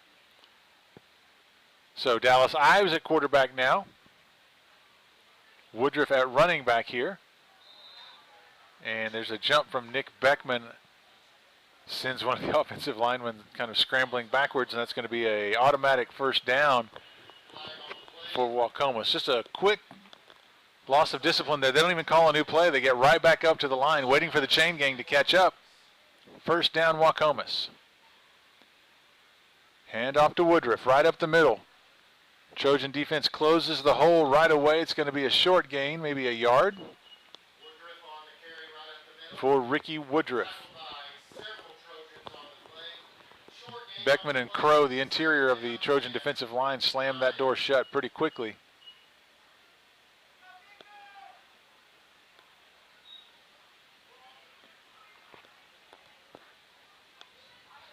Looks like Woodruff back at quarterback now. Ives wide to the near side of the field. Far side of the field. Hand off to Brueggemann. Trojan defense gets in the backfield. The ball's loose. It's whistled dead. Ball popped loose there at the end of the play. Brueggemann bobbled the ball a little bit. Once again, the Trojan defense gets into the backfield. Holden Caldwell breaking up the play and bringing Brueggemann down. So 3rd and 8 for the Chiefs.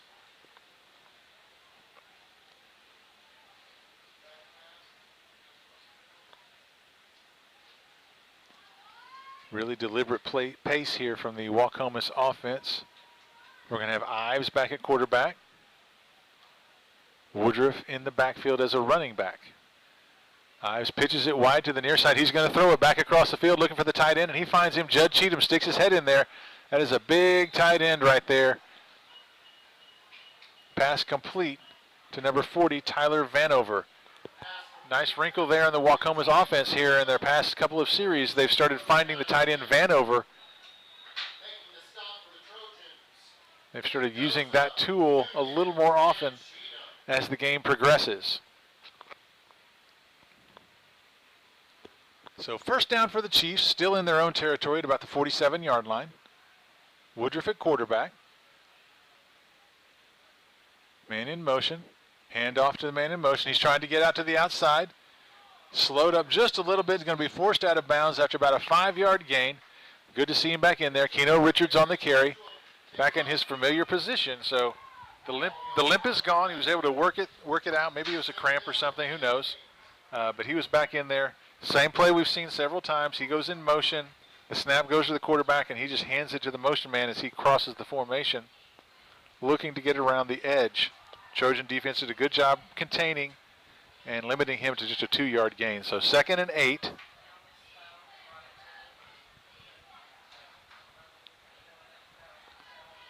Still Woodruff in the backfield at quarterback.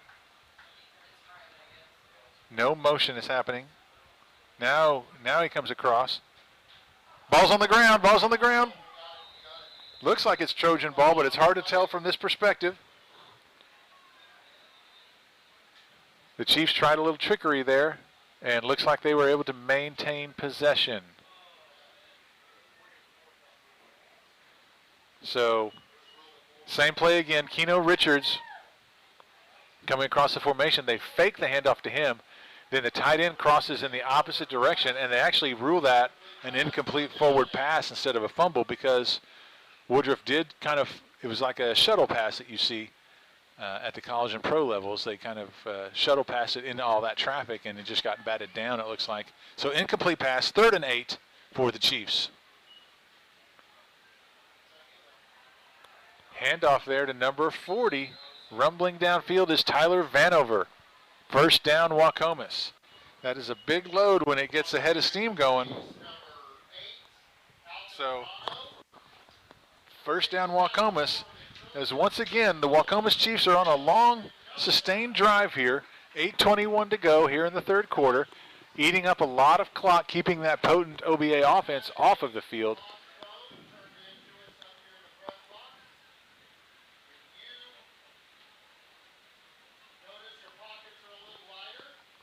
So Dallas Ives back at quarterback. Woodruff to his right, now in motion. They hand off to Woodruff. He bobbles it. It's on the ground. Jake Colby's in pursuit, and down he comes. That's going to be a big loss for Waukomis. Waukomis having some ball security issues here in the 3rd quarter, as they're going to mark that ball down at the 46-yard line. So 6-yard loss. Woodruff tried to gather it in. Jake Colby was right there, really close to recovering it himself, but was able to gobble up Woodruff for a significant loss. That really helps the Trojans' defensive cause, making it 2nd and 16 now for the Waukomis Chiefs.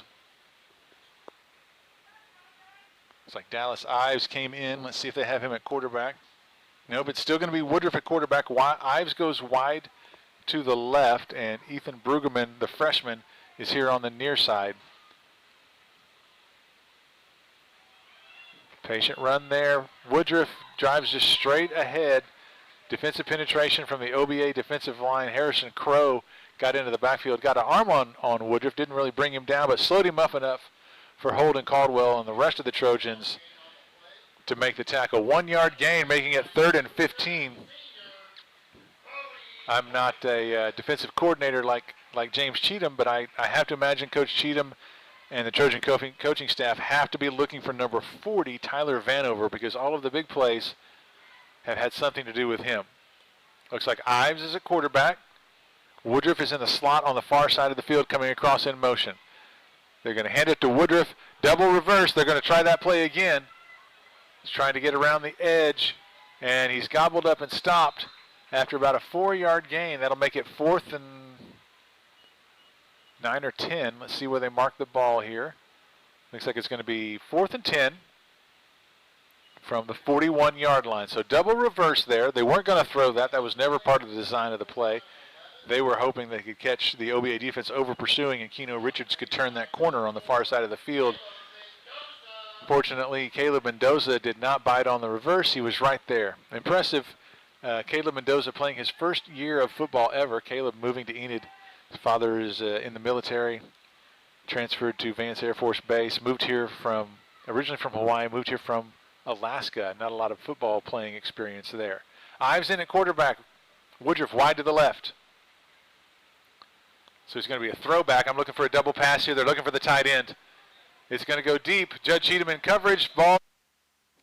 We're going to switch now back to our game of the week. The 5A McAllister Buffaloes and their district matchup between the Dell City Eagles. They are both undefeated this season, ranked 1 and 2 in Class 5A. McAllister beat Tulsa Memorial last week 52-0, and Dell City beat East Central last week 63-7. Not Thomas, who cut the opening touchdown pass of the game, but Braylon Adama, also a very good player, only a junior.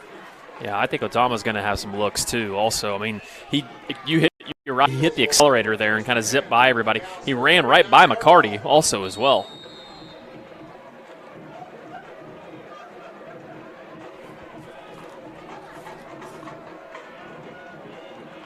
I'd say another impressive player so far in this game is Owen Russell from McAllister, number 9, the linebacker. Well, he had one of the bigger hits in the contest so far. Adama gets it hole. right up the middle. Oh, Fumbles fumble. a football. It's loose. And Del City is going to, let's see, almost fall on it. Well, no, he did scoop that up. That was a smart play by Josiah Burris. And that was McCarty on the hit. Right on the ball.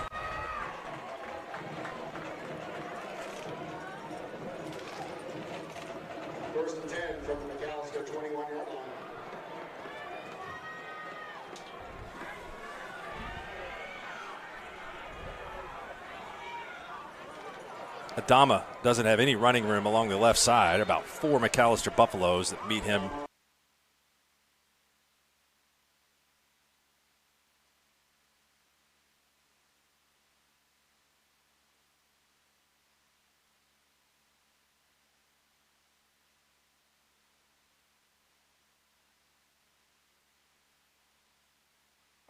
Right after the handoff.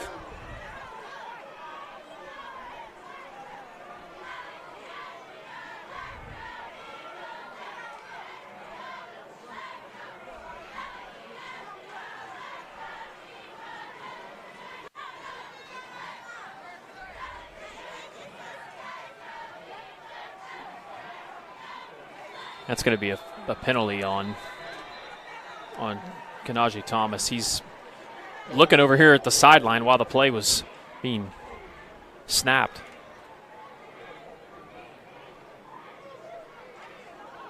So that'll back him up, cost him 5.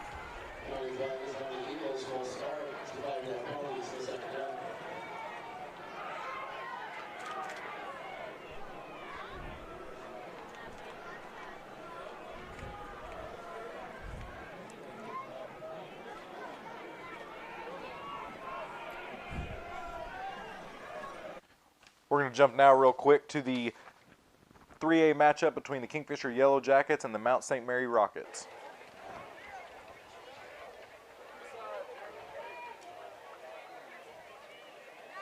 Koval way out wide. Birdwell the other side. He's looking Koval's way. Throws it. Oh, cross field. I can't tell who that was, but they scored. That's Reagan. Jake Same Reagan. route. Jalen Sweet, he was able to haul that one in.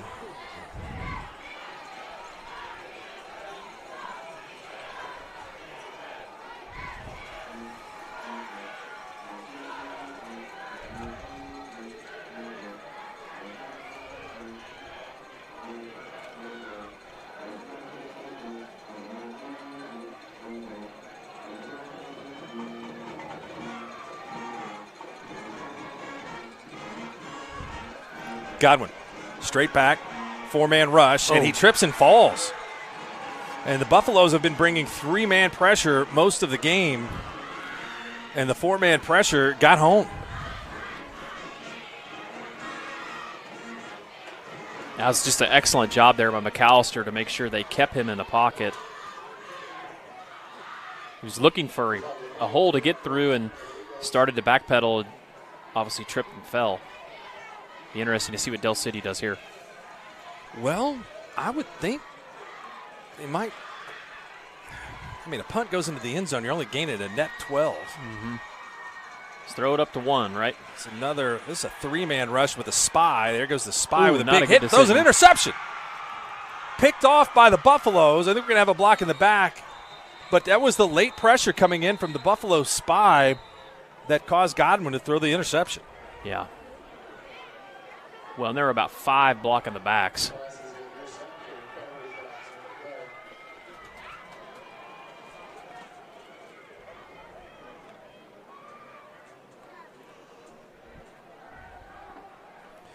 In a sense there, Adam, the interception is not the worst play that you could have. No, not at all. Obviously, you don't want him to return it like that. But it looks like it's going to be coming back with the penalty, which is going to be on McAllister.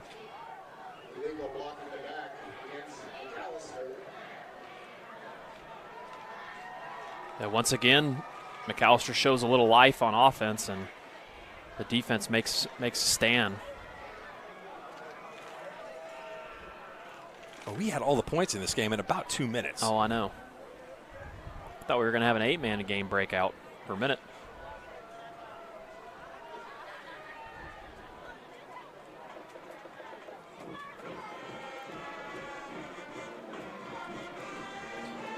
Penalty was illegal block on the back against McAllister. That is the spot foul. So 10 yards from the spot of the foul. That'll make it 1st and 10 for McAllister at their own 16-yard line. I would say that interception worked better than a punt. I would agree with you. You punt it, it goes into the end zone, you end up on the 20, and you kind of feel like, hey, well, maybe we should have tried to go for it. They try to go for it. Interception puts the ball at the 16, which I think all day, every day you'll take, forcing the opponent to go 84 yards to score, especially in this game, because the Del City defensive front has really, I thought, if you include everybody on the defense, they've been good in pass coverage. They've been good at all levels of the defense.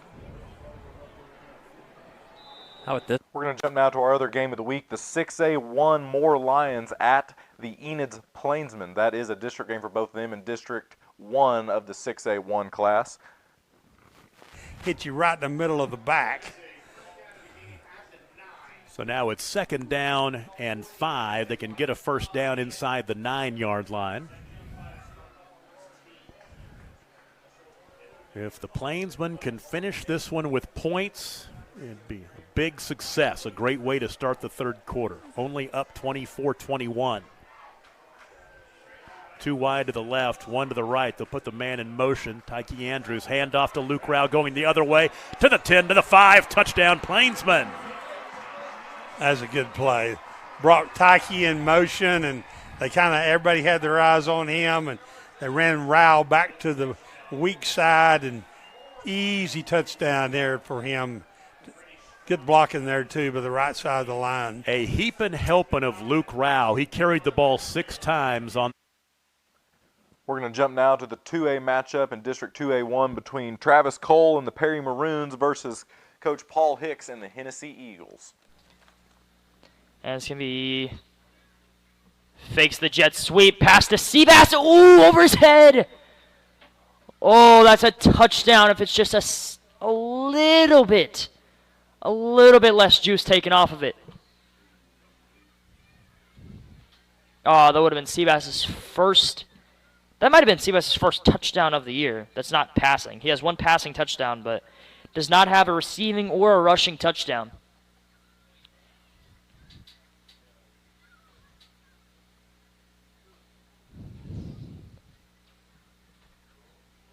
The passing touchdown actually came versus OCS last week.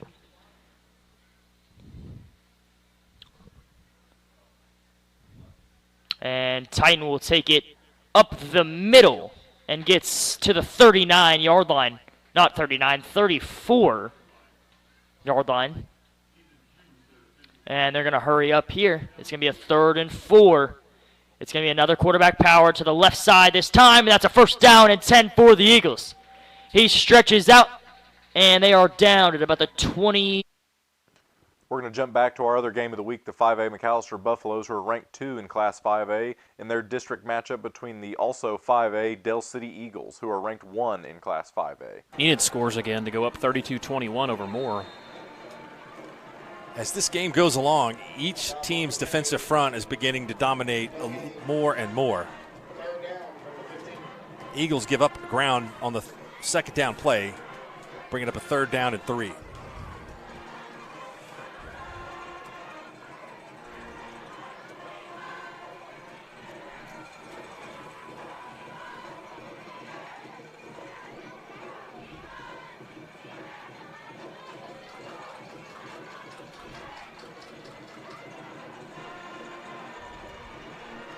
Play clock at 6. Eagles are taking their time. Godwin gets the snap at 1. Fakes the handoff. Ooh. Runs through the middle of the defense, and he is past the 10, or excuse me, past the 15, and will be very, very close here. It's a first down. Gets it all the way to the 10 for a gain of 5. He is lightning quick. He is. He gets through that hole so quick, like you said. That'll make it first and goal from the McAllister 10.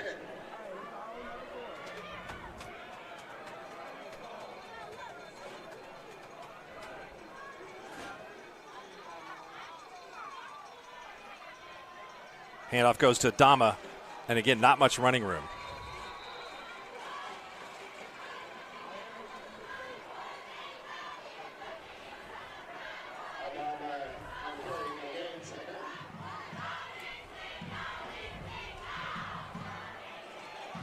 Clock moving here in the third quarter, being played pretty quickly.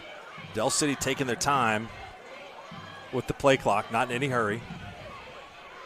Defense has played extremely well tonight. They've given up a 75-yard kick return for a touchdown. And Adama falls down as he crosses the line of scrimmage at the 8-yard line. 3rd down and 8 to go.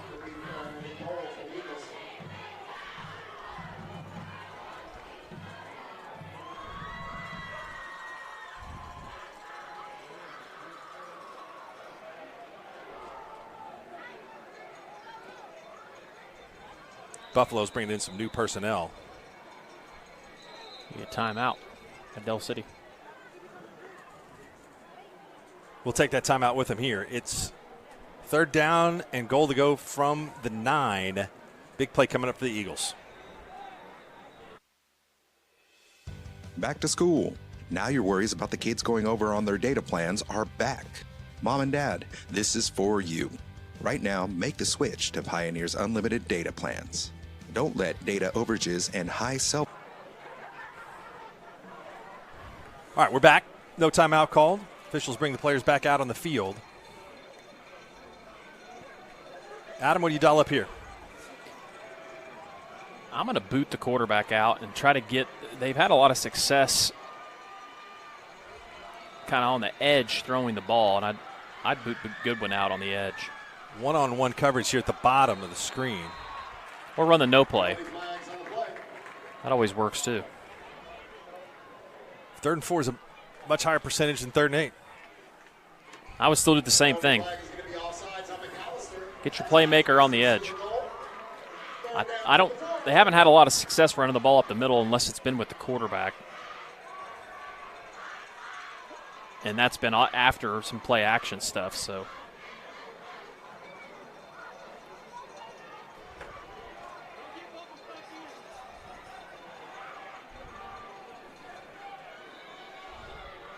They're going to have Thomas down here. Can always look to throw him the corner route or the fade route. We really haven't called the name of Omar Brown very much tonight, but he's a big physical receiver. I think that he is in the tight end spot. There he is. Timeout.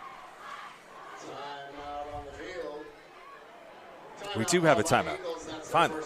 We'll take it with him. We'll come back. We'll have big play in this football game. 6:12 to go. Del City, 3rd and goal from the 4. We're going to jump now to our other game of the week, the 6A1 matchup, and also District 1 matchup between the Moore Lions, coached by Greg Bryant, and the Enid Plainsmen, coached by Rashawn Woods. Flag on the play. Somebody was offside. Yep, you're Somebody was offsides. Enid's going to catch a break here. Yep, right off his shoulder pad, and Moore got it covered. You're right. Flag on the 40-yard line. Lions ran it perfectly, got what they needed. They got the onside kick to carry them off, somebody off that front line. But they're going to have to try it again or do something different because this one's coming back. Boy, we've seen a lot in this ball game. Yeah. I think Moore realizes, boy, we can't stop Enid tonight. We got to get the ball back. So now they'll tee this one back after the 5-yard penalty back to the 35-yard line. This may give Tyke Andrews a chance to return one. Yep. If they decide to kick it deep here. That's a good onside kick. He got it to hop just at the right time. Yep, you're exactly right about that, Coach. So they'll try it from the 35-yard line and kicker, Liam Evans, has been kicking into the end zone all night, but now it's 5 yards back, and we'll see if Tyke gets a shot at this. Because he is dangerous as a return guy. He is slippery. I would doubt they'd try the onside kick again. They've showed it.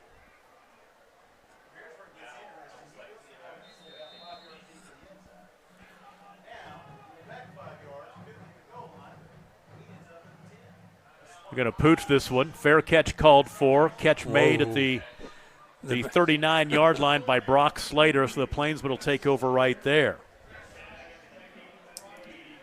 5:53 to play in the third quarter. This has been a fun one to talk about and a fun one to be at.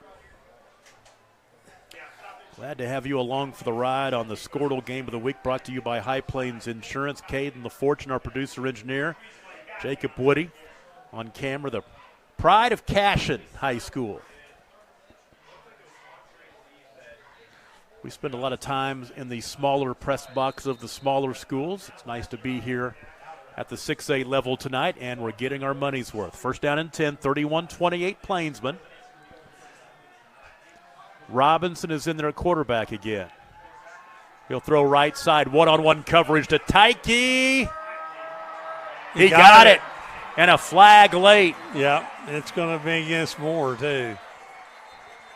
Tyke Andrews is showing us something. Man.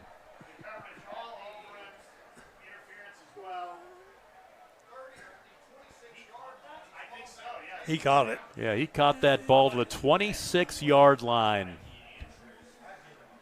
They send that into top 10 ESPN. I'd like to get another look at that. Jeez. Yeah, we got to get replay. Long ways from us, but that was a heck of grad. I can tell you that for sure. Especially with your defense hanging all over you on top of it. 35-yard hookup. And give it quarterback credit too. He stuck it right there. Put it right there where he had a chance to catch it. Hayden Robinson has now completed his last 7 passes in a row. He is 7 for 8. Got a couple of good quarterbacks here for the Plainsmen. First down and 10 at the 26. Rao. 20, 15, 10, 5, touchdown, Plainsman. He's got a good burst, Coach. I'm telling you. He does. He does. That 5 yards in the cloud of dust is not him anymore. He's improved his speed a lot since last year. That's his 21st carry for 221 yards rushing. And that is his We're going to jump now to the matchup between the 4A Western Heights Jets, coached by Tim McCarty, versus the Class A Cashin Wildcats, who are ranked 10 in Class A, coached by Lynn Shackelford. Board, and you had Hayden just come flying through there, but he kind of went high on the big boy right there and just bounced right off of him. And you see 40 just did a good job of finding that opening, cutting it back, and going to score a touchdown. But, man, I like what I see about, We're going to jump to the District 2A1 matchup between the Perry Maroons and the Hennessy Eagles.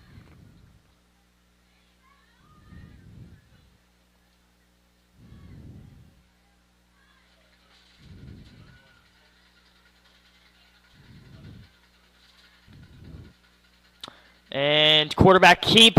Jackson Cunningham gets to the outside and brought down by Jacob Johns. Finished up by Weston Smith. But it will be a 1st and 10 for Perry.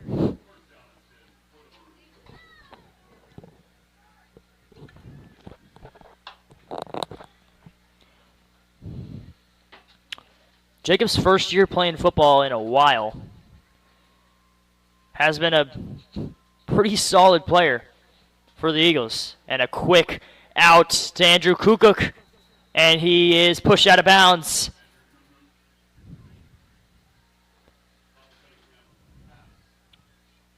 And that will be a 1st and 10 for Perry.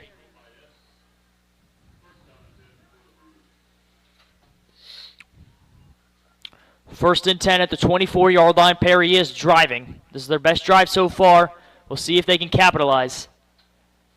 And a quick pitch to the right side. And he is brought down. First contact was by Mauricio Valles. That's true. That is true. Speaking of running clocks, wouldn't be bad to have one of those cupcakes right now from last week. I'll say this, that the Del City has put out a nice spread. We all enjoyed some. 25-yard line. 3.5 here to play in the third quarter.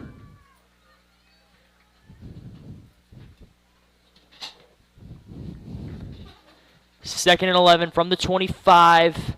The pitch to Desmond Williams. He's going to throw.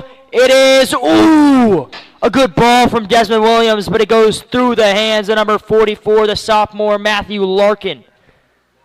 Ooh, that was a really good ball from Desmond Williams. Just drops through the hands. And Perry misses their touchdown. We'll see what they draw up here for a 3rd and 11.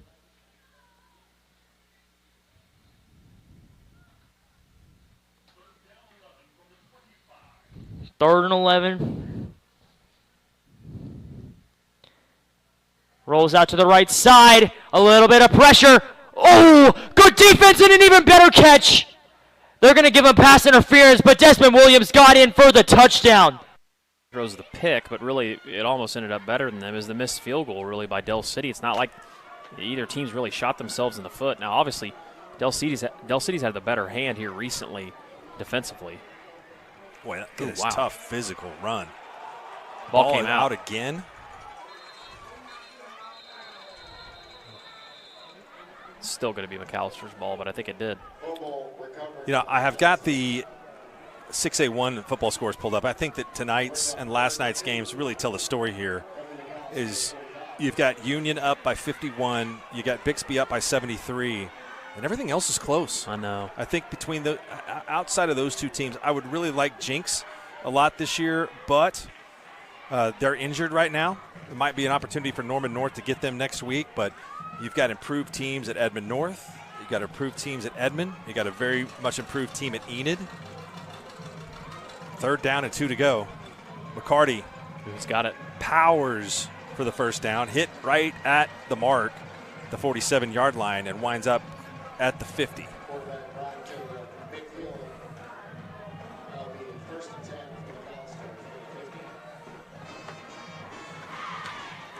Which means those two teams will have byes, so we'll have some really competitive matchup, I think, in the first round of the expanded 6A playoffs this year. So what week do Union and Bixby play? Is that a couple weeks from now, I think? They do not play. They're in different districts. That's what I'm saying. They'll be on the opposite side of the bracket. Any meeting between those teams will be in the state finals. That's right. That is right. I just always assume all those teams play each other, just because of the – but I assume wrong. 1st and 10. Lesnow under heavy pressure, Good and he tackle. falls down. Great play from the Eagles. Number 12, Jashawn McAllister, the sophomore, got back there in just enough contact to get the quarterback for the Buffaloes for a 5-yard loss. Yeah, you're right about that. That was huge because there was a lot of room on this edge, and he had an open receiver at about the 35-yard line down here that I think he was eyeing pretty close. Well, when you lose containment, a lot of bad things can happen for you. So that was not only a key play to prevent the big play, but also put McAllister behind the chains.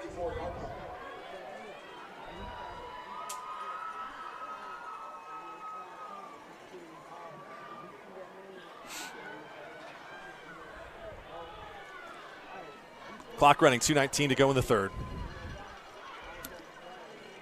McCarty gets it, falls forward. That's Aaron Carter. Aaron Carter has had some stats tonight.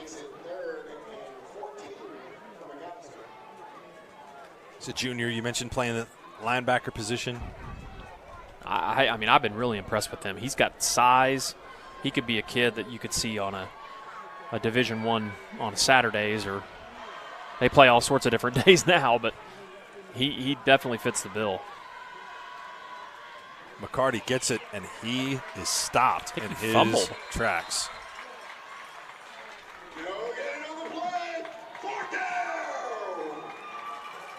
I think it's interesting to see the contrast in styles. Obviously, McAllister is happy with playing defense, but at some point in time, it's still obviously just a one-score game. But I think they're going to play the field position battle and try to get themselves in a better spot. But 2 plays there with 2nd and long and 3rd and long, and you just kind of hand the ball up right the middle, trying to not make a mistake. 4th down, and the Buffs look like they will punt. Oh, no, they faked it. Nah. I think you got to credit the pressure, and I think that's your guy Carter back there in the face of the quarterback, or is it McCauley? One of the two. It's McCauley. I think it was McCauley. It was McCauley, but if that play, if the punter would have just waited for just a second more, it might have been a lot bigger play because he had receivers open down the field. No doubt. The guy he threw the ball to was getting a step on. It was number 9.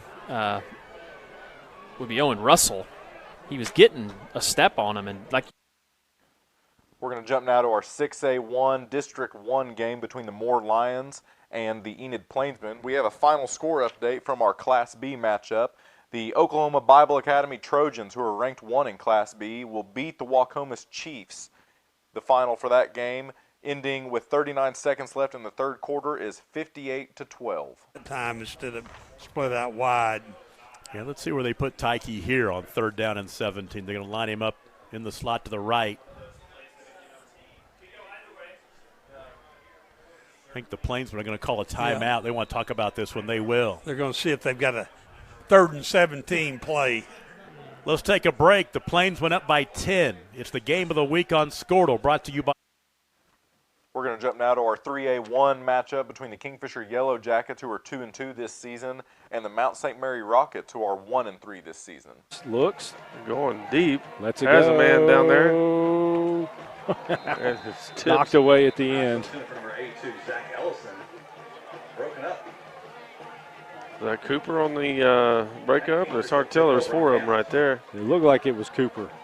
The ball had just enough air under it to let the Jackets get there, and they make the play. It's a turnover on downs. Pioneer Internet defensive stand. So the Jackets will have it. The 49-yard line. Of the Rockets. 11-13 to go in this game. The official looking to go to 3-2 on the season, even up the district record at 1-1.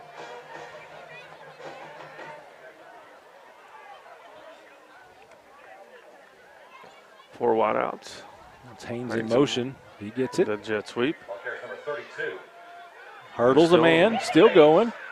There we Dragging go. a rocket inside the 35, down to about the 33, 32-yard line. Another big play from Damian Haynes. He's done it on special teams and now on offense. Easy passing yards right there. Yeah.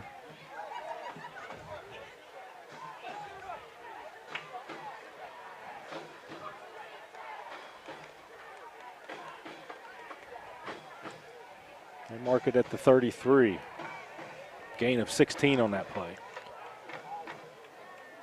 Four wideouts again. Koval to our side. Fakes it to Barton. Still keeps the ball. Leading the way on the tackle, number 4 for the Rockets, John Allison.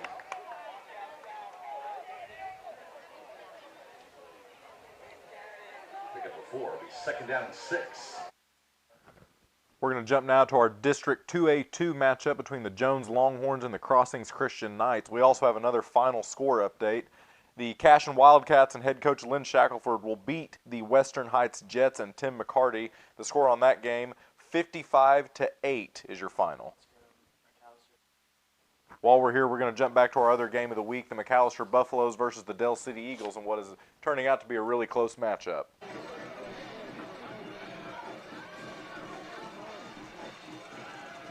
Godwin. Oh, goodness. Gets through, breaks through the line of scrimmage at the 20, down to the 15. So fast and able to maneuver.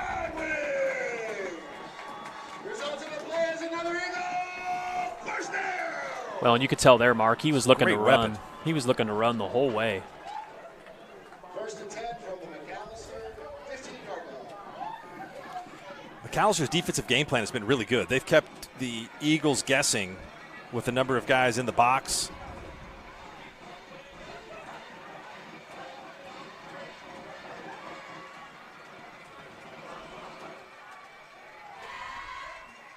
That's Adama back in the game to the tailback spot, and that dive play handoff has just not worked. Credit to the defensive front of the Buffaloes. Yeah, like we talked about today, mostly everything up the middle has not been there, so credit to McAllister. They've really kind of put Adama under wraps, but it's been Godwin they'll get the whole game as far as on scampers and some of the stuff they've been able to get him in the boot game. I'd like to see him boot him out this time and roll him out to the far side of the field, see what he can make happen here. 52, Garrett Shumway, 53, Jaden Shumway are two big key cogs in the middle for McAllister. And Malachi White is a junior that's getting some looks from colleges. Godwin has got a man in the back of the end zone. 1 foot he in dropped and it. no. What a pass. And Godwin waited just a second. You could hear the crowd really rise to see a man wide open in the back of the end zone, but good recovery from the Buffaloes defense to get over there and put a big lick on the Del City receiver. Yeah, good play there, obviously. And see Godwin with his arm, my goodness. Rolling out and threw a laser.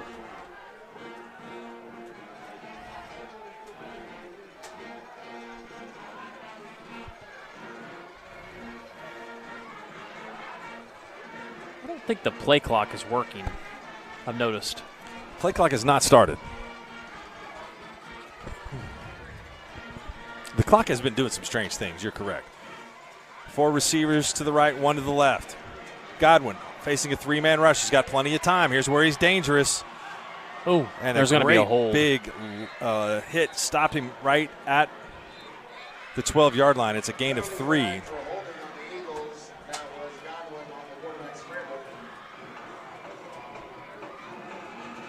But as you said, Adam, this one's coming back. Yeah, that was just one of those situations where you had the lineman engage with the end, and when a lot of times when that running back gets by him, you see him just make that grab for 1 second. Can you imagine trying to play the role of spy against Godwin? My goodness. And they've done a great job. He's gotten loose on a few runs tonight, but I think that all in all, they have to be satisfied with the way they've held him in check. Now Del City will kick a field goal. I was wondering if they declined it, if they would do that.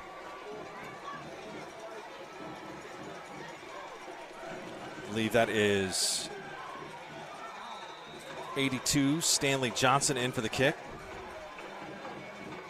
Boy, that was a bad snap and a good hold, and the field goal is good. So that extends the lead to a touchdown. Switching now to our other Skordle game of the week, the District 6A 1-1 matchup between the Moore Lions and the Enid Plainsmen. Set the screen pass up, but it's blown up. Again, there he is, number Zane, 1. Well, Zane Wiggins, Jalen Blunk. Yep. Running to the football. No gain on the catch. Yep. I got 4th and 8. Looks like they're going to kick it.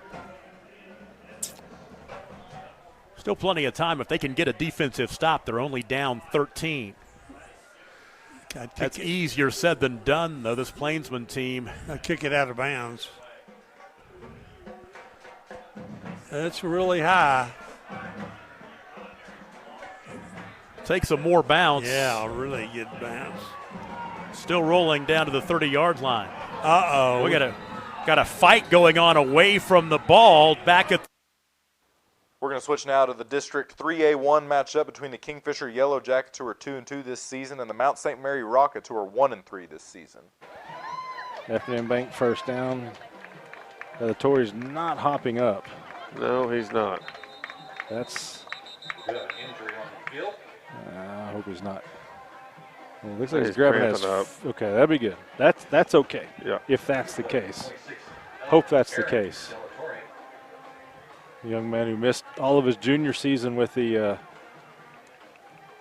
torn ACL, getting up. Wade's coming out with him, but first I thought he was grabbing at that knee brace, and I thought he was grabbing at an ankle, but looks like it is just cramps. Good deal. Round of applause for the injured player, number 26, Aaron Delatorre. Wait, somebody says keep drinking it.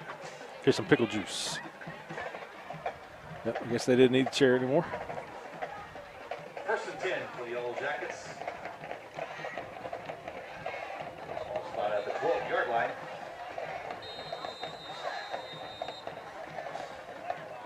So it's Karcher, Barton, and maybe Cooper. I can't tell the far left side over there.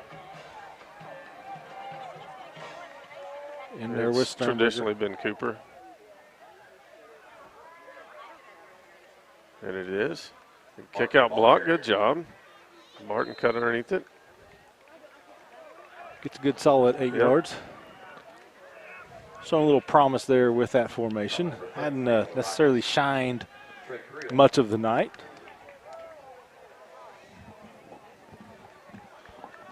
Second down and 3 for the Yellow Jackets. Blake Hill, 17. In for Barton. That's a young man who missed last week with a concussion.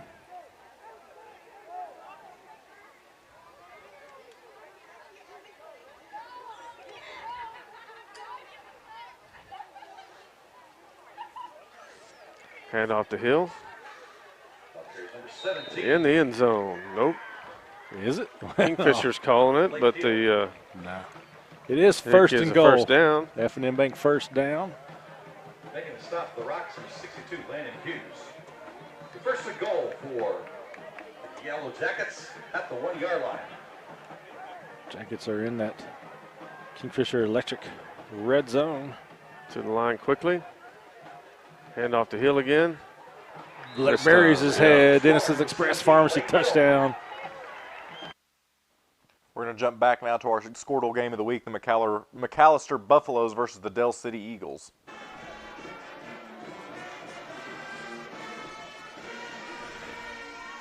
There goes McCarty. He's in the open field. This is where he's dangerous. A chance to watch his huddle tape here tonight, and the kind of vision that he has at the running back spot is pretty amazing.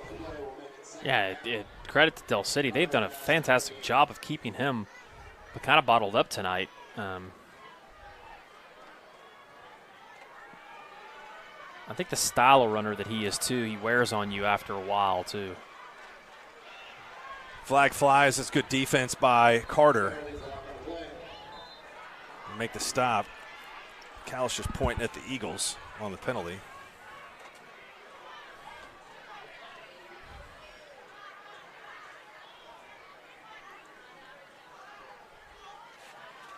Unless this is against the Buffaloes, it's going to be a first down.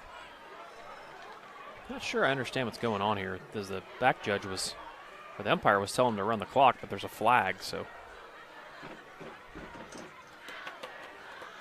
Penalty is going to be on McAllister.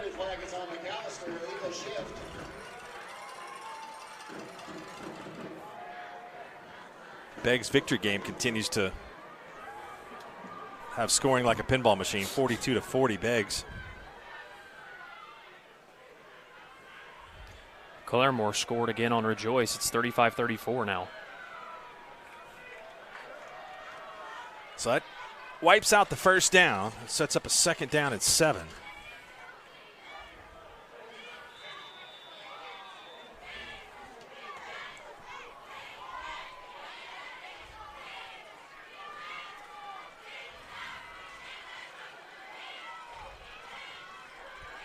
Power formation with 2 tight ends. You just snap it directly to McCarty, and he's doing his best, but he is not able to gain much.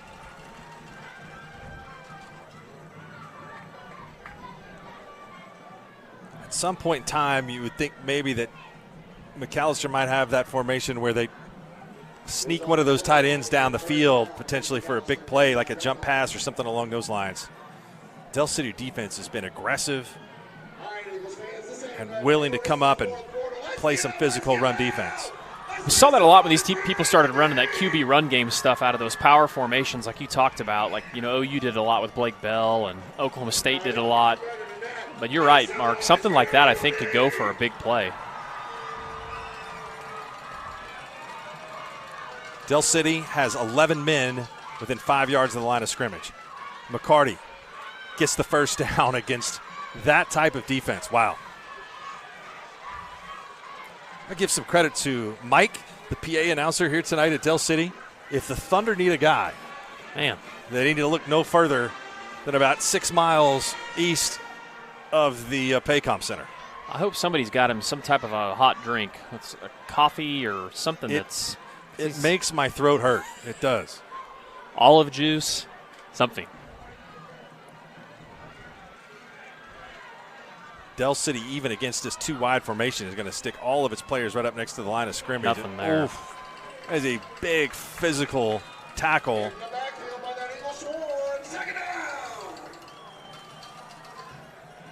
No gain.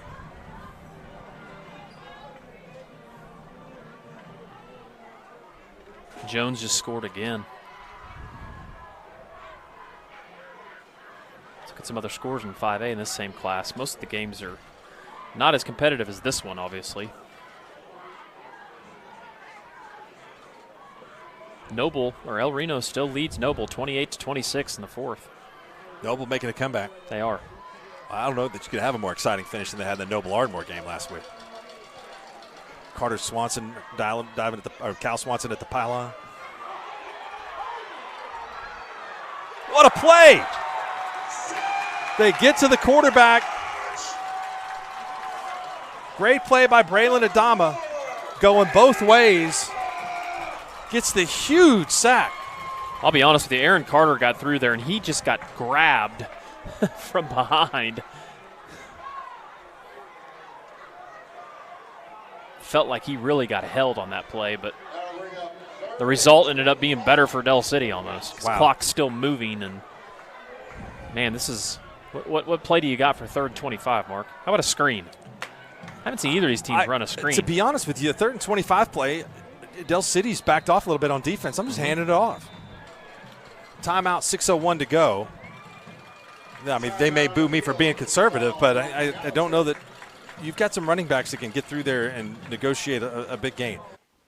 We're going to jump now to the 2A District 1 matchup between the Perry Maroons and the Hennessy Eagles. Oh, and he is fighting. Doesn't get much.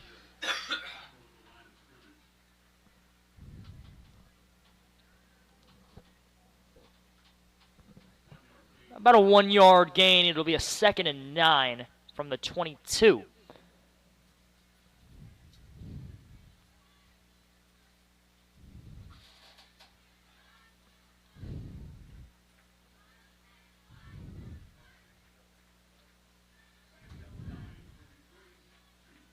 And it's going to be a handoff to Seabass to the right side.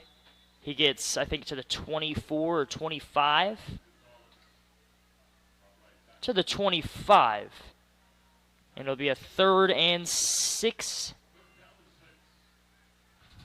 Everyone pretty close. And it'll be a pitch to Weston Smith.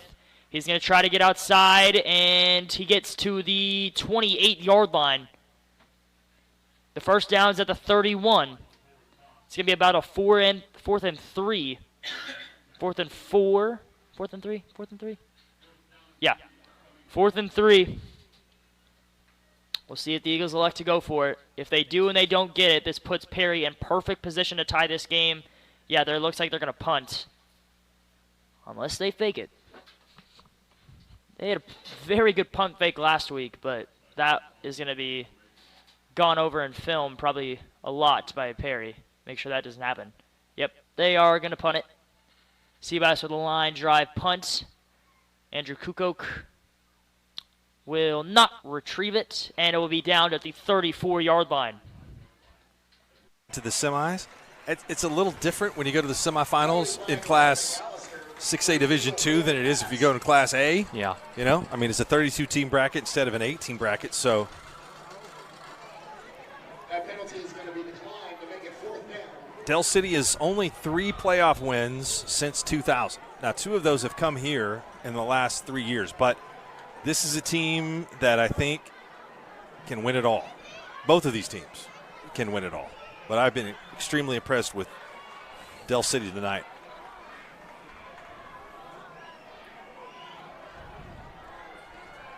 Oh, wow, they're going to fake it again. Well, no, they thought about it. That was a better decision. Ooh, he could be gone. What a run. Adama somehow gets through a maze of players. Big He time is run a back. threat returning kicks. Well, I said it was better, and maybe it wouldn't have been. I mean, it did cause everybody to stop for a second, and I don't think it caused their own guys to stop. But once again, I think the story of this game tonight, when it's written, is field position. Del City starting at the 20-yard line, and McAllister has been pinned deep for virtually this entire second half here. And points for the Eagles would be huge here, no matter if it's 3, 6, 7. And the way they're kicking field goals and the confidence they have in that field goal kicker, you almost would like to see 3 runs, burn some clock. You know, obviously getting in the end zone is the ultimate goal, but even if you get 3 runs down there and get you better field position to kick a field goal, you're probably going to be in a good spot here.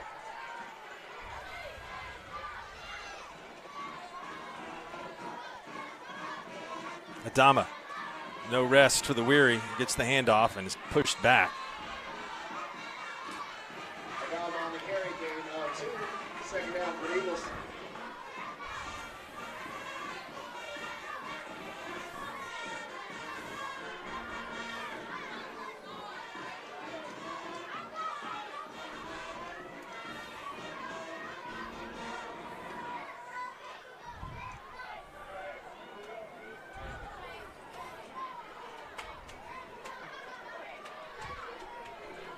Del City's done a great job of clock management tonight.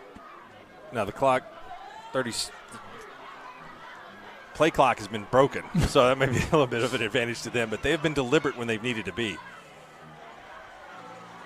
Run blitz. Ooh, nice Adama cut. sneaks through. McCarty barely tripped him up.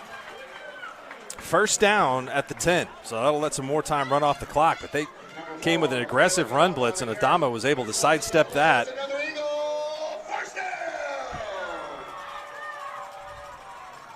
It's one of the first times we've seen Adama have some success, up the middle. But he's been all over the place as far as the defensive stop he had on the sack. Was it not him that ran the punt back just a second ago? Yes, yeah. So he's got taken over this game here late in the fourth quarter. I've really been most impressed with him, and he has had the biggest impact in the game at special teams. I agree. Just right down the road to see that score going on right now. Big one in Class A, Crescent, 14-6. CHA about a mile from here. Yeah, literally just right down the road. Quarterback. Godwin can't fool him. Look how many McAllister defenders are there. I think another thing that has to be said about these two teams and programs, we mentioned Forrest Mazey's record, 70-20. He's 33-9 at McAllister. Robert Jones knows a thing or two about winning. He played on 3 state championship teams at Carl Albert, played at Oklahoma State. And 13-2 here in his second year at Del City. These teams are very well coached. We got a timeout, officials timeout here.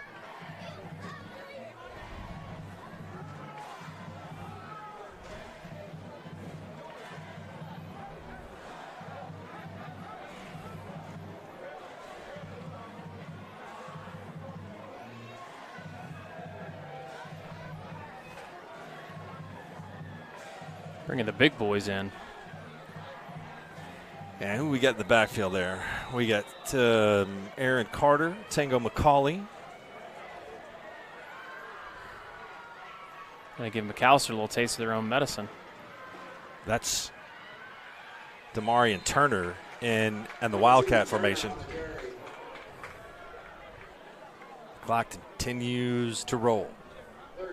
We'll be under 3 minutes when this next play is snapped.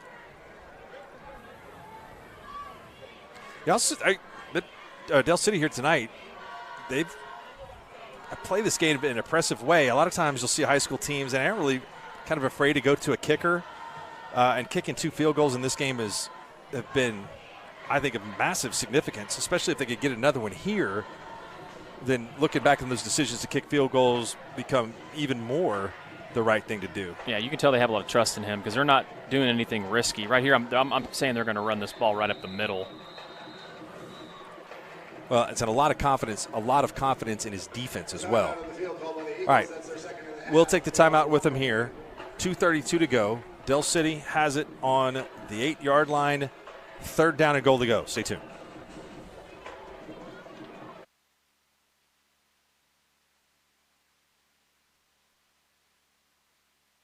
Have it back there. Slings the guy down at the 15-yard line. Bring up 2nd and long for the Royals. Play like that, you gotta get you a little. That's little senior. screenshot top Caden's back a there. senior. Get you a little dance back there. Coach Beller may not like it, but you get over it. Pistol formation of the Royals as they go back to pass. Now the quarterback's looking to run. Fakes the pass, and there's Hutchinson again, and able to get another quarterback takedown. Good job pursuing the football, and nice grip there on the jersey. It'll bring up 3rd and long for the Royals. I think the coaches, when the coaches come down, I think it's over. Right. Yeah, they came through here about 10 minutes ago.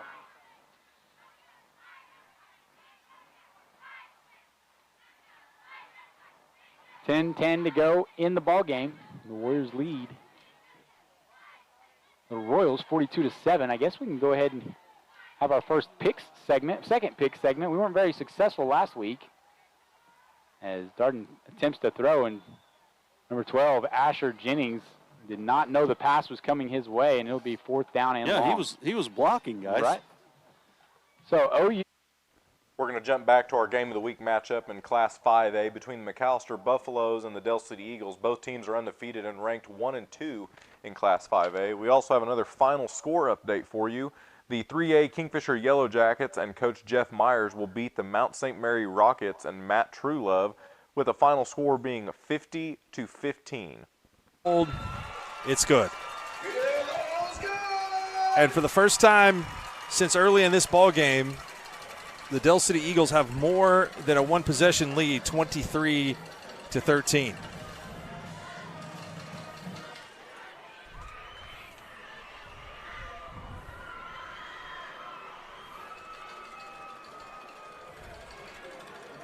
Seconds left. Knights need something quick. Rouse calling out the play here from the shotgun. He's going to take the snap, dropping back, rolling left, looking to throw to the flats. Caught, out of bounds. Very nice play. Past the 50-yard line, and you have to think the Knights just need to score before the clock dwindles down past the minute. If they can score in these next 30 seconds, they have a chance. Knights down by 10 here, 1:30 left. Gonna need an onside kick if they can get a score here. Rouse takes a snap, dropping back to throw. He's gonna go deep. And that one is picked off the hands. And Jones is going to come away with a homecoming win against the Knights. And that was a tough play. That was a nice pass still. It was. Nate Rouse has a very strong arm. Stronger than I thought, actually. That was a decent throw. Yeah, he got it there. Just looked like, as Olsen and his defender were kind of going up to battle for it, they gave it a little tip to the safety, a little assistance out there, and it helped the pick. It was a tipped pass pick. Was that Olsen that was going up for the pass? It looked like Olsen. I think he misjumped a little bit, and the defender actually got higher than he did and was able to tip the ball. If he would have maybe jumped a little bit sooner and been higher because he was in front of the defender, he would have had a much better chance at that ball. Longhorns now in victory formation, gonna knee this one out, and that will do it. Thank you for tuning in tonight. Jones Crossings for the Knights homecoming matchup at Knight Stadium. It was a great night of football. The Knights fought hard. Solid defensive effort all around. Really strong in the first half until just a few breakdowns in the second half. And you can only play defense for so long. They really fought hard, and you could tell that defensive line just wearing. McAllister McCarty catches the pass out of the backfield, and he is gone for 80 yards and hold everything. 23-19 on an 80-yard touchdown pass. Same play that worked in the first half. Fake to the running back, and he goes down the boundary wide open. What a play. Wow. And I just got done talking about how they've been stifled, and love the play call, by the way. Go back to the same thing that worked earlier. Yeah. High snap, and the kick is still good. Wow. We got 1:34 to go here, and one timeout each way, so I think we'll probably see what the Buffaloes have here in terms of an onside kick or potentially a pop-up kick. Man. We're just talking about Tom and Coach Turney having a pretty good ball game tonight, but I don't know, man. I don't think I want to trade places with those guys. No, not at all. And I mean, it's, you know, you pick these games, and a lot of them look so great on paper, and I think tonight, all the games we picked, they're all fairly competitive, especially our 2 game of the weeks. But, man, that was really impressive. Put the ball in the hands of your playmaker, come up with a great play call, and then get an onside kick here and see what happens. Les, now the quarterback has executed that fake beautifully both times, which has been the toss to McCarty, which draws all the attention in the world. He rolls out. They got a lot of action here, and it's like a lonesome in. No one over there to defend McCarty, who people have given up on the initial read when the ball didn't go there, and that's a well-designed play. We're going to stay here on the game of the week, McAllister versus Dell City, but we have another final score update for you. The Jones Longhorns and Coach Kevin Witt will beat the Crossings Christian Knights in their district game. The score on that game is 20-10 for your final. The Jones Longhorns will move to 2-3 in this season, and the Crossings Christian Knights will move to 3-2. Earlier, it was McCarty on that long catch initially. So 2 long receptions for Eric McCarty, who's had a hard time just getting things going on the ground tonight.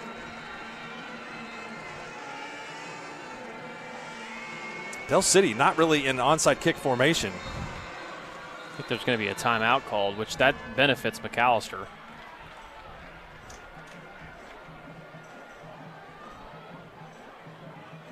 Not something that you necessarily go over every week in practice, so I think it's a good timeout by Dell City. The dagger. Oh, no. Jackson Cunning. Rowell left side, spinning, and push back. Keith Bean right there in the hole to knock him back. Most important thing in that play is he stayed in bounds. Clock will tick under 5 minutes to play. He'll lose another yard. Yeah, didn't get any yardage, but he kept the clock running.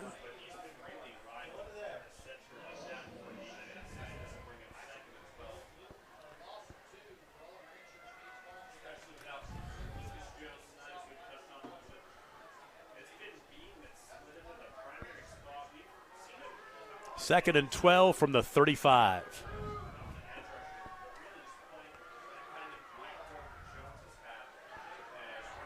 Rolling right, Robinson throws, ball caught. First down, Andrews. Big pitch and catch to Tyke.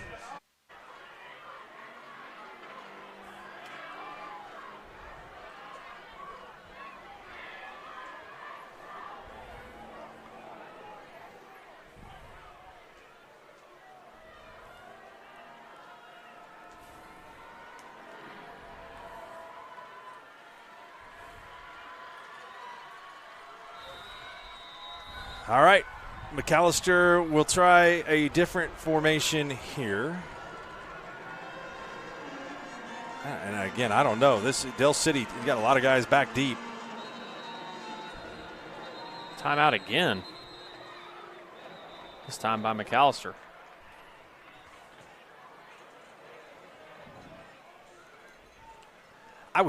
To me, it just looks like formationally with 4 or 5 guys standing 15, 20 yards off the ball that McAllister's got a couple of spots that they might be able to take advantage of here. I guess the thought process for McAllister is you only have 2 timeouts, so flag on McAllister for false start. Oh, so it wasn't a timeout; it was a false start.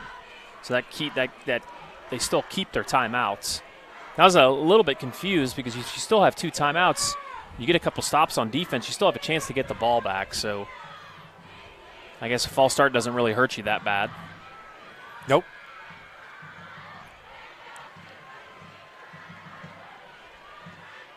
False start being that had a player cross the 40 before the ball was kicked. Back and forth games going on all over the place in Class 6A1. Edmond Memorial takes the lead over Norman 33-31 late. Santa Fe looking for its first win tonight against Edmond North. Back on top. Westmore has made a rally in the game against Jinx, trailed 28-16, trailed by 12. And that's the largest margin of any game in that class other than the games involving Bixby and Union. And for the third time. I believe it hit the defender. And looks like McAllister may have this one. I thought it hit. Did they touch it before it went 10 yeah. yards? This is the big decision because McAllister came up with the football. Did they touch it before it went 10 yards? I thought it hit the kicker, but the officials are conferring on this. What a big, big call.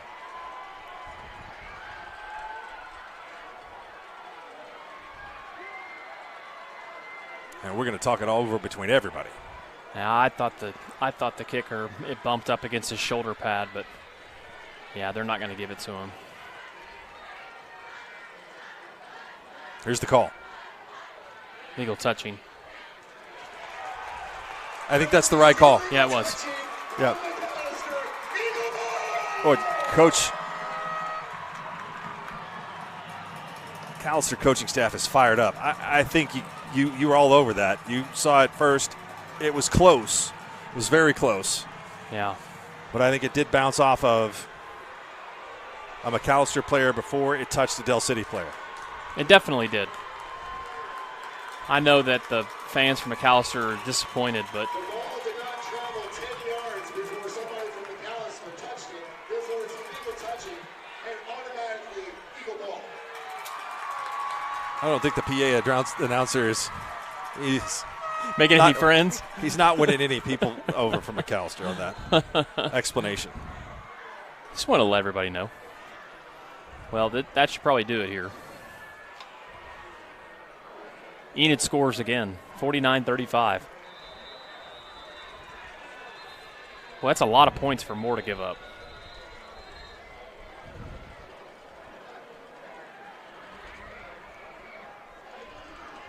Not sure what the holdup is here. McAllister still has 2 timeouts, so.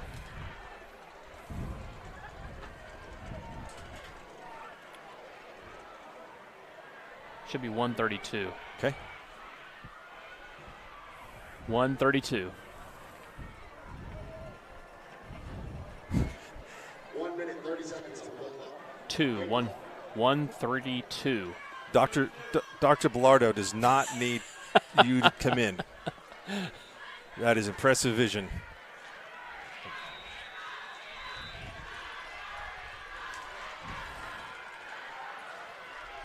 Adama is going to take the hand off. And he fumbled it. Oh, my goodness. Oh, my goodness. McAllister's going to get it anyway. Yep, they are. Wow. Wow. You got to wonder why run a play. I know.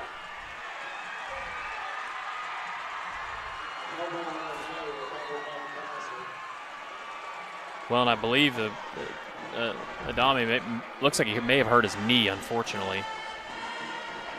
He is up.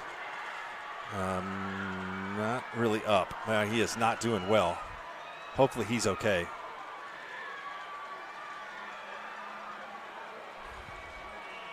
Well, I don't think we can have a better one than this.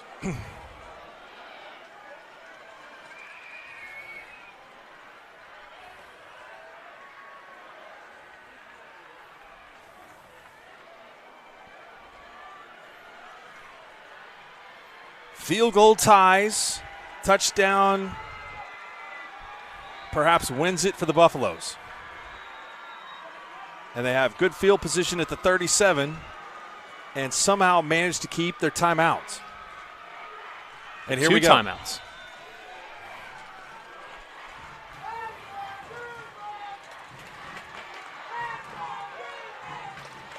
Screen pass. It's there. It's set up. Big run and out of bounds. Stops the clock after a gain of 15. We talked about running a screen earlier on, and that was just a great play call there. Adame comes back in the game.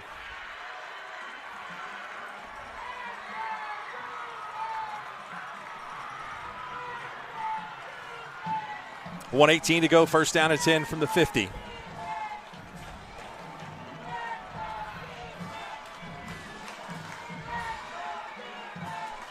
Motion.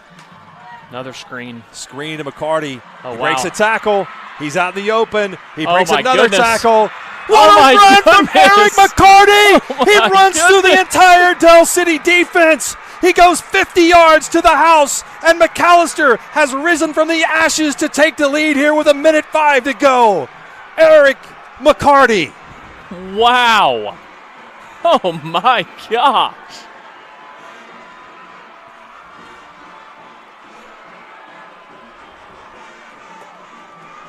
I mean, Mark, whoa. He was dead to rights 3 separate times.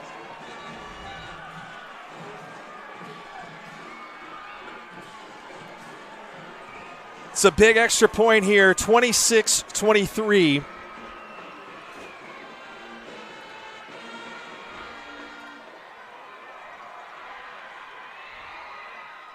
No way I would.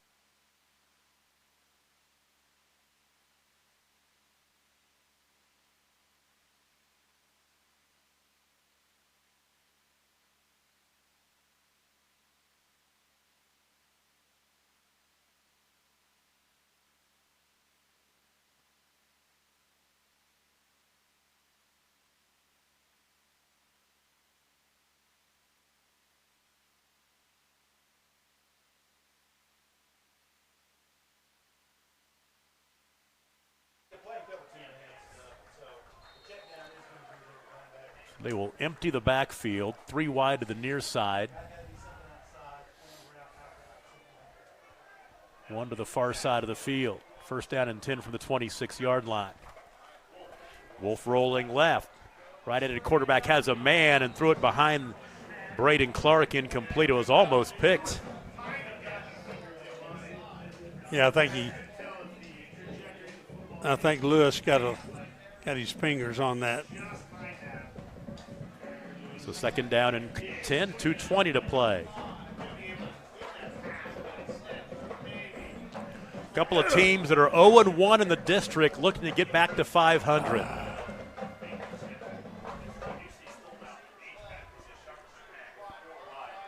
Second and 10.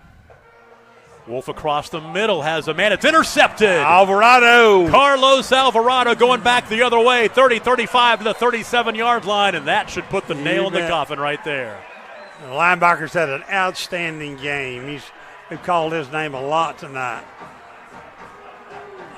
First pick thrown by Denver Wolf. It's his 4th interception thrown this season.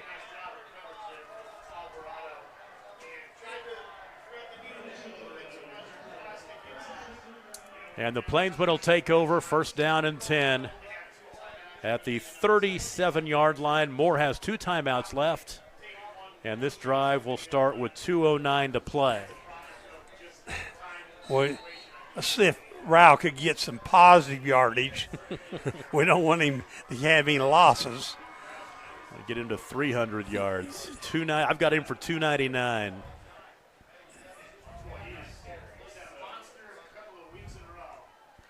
They'll give it to him. There you go. He's got 300 now easily. Yep. Over the 40-yard line to the 43. He'll pick up 6. 305. 305. I don't know what the school record is, but 3 bills ain't bad. And Luke Rao is showing He's putting up numbers that'll put him in the annals of Enid High School football. Yeah, he came in with 540 yards rushing coming in, so you have a chance to go over 1,000 next week. Give it to him again. A yard or so to the 44.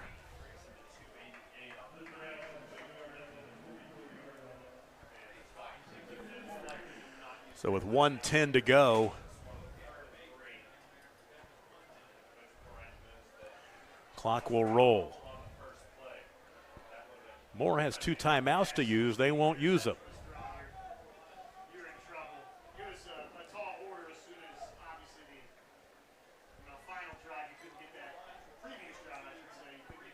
Plainsmen are going to win their 3rd game of the year. 3rd straight year. 3rd year they've won 3 ball games, but they've got a lot of meat left on the bone now. They could get more than 3 possibly. Rao. Close to the first down. Gets to the 46. A little short. Fourth and 1. That may do it. They could run the clock out. Plainsmen are going to go to 3-2 on the season, 1-1 in 6A1 District 1. Moore's going to fall to 3-2, and they'll be 0-2 in district play. And the homecoming crowd will go home happy tonight. Big win for the Plainsmen. And we had temporary technical difficulties, but we're back. So I don't know if we got the kick return, but obviously there was a kick return to the 40 and then an incomplete pass. Braylon Adama with the big kick return here. 50 seconds to go. 2nd down and 10. Godwin drops back to pass. Looking over the middle. Incomplete. Godwin may have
to make a play with his feet here as the Buffaloes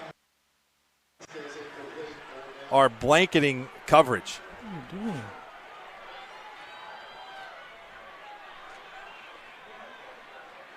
Third down and 10 to go.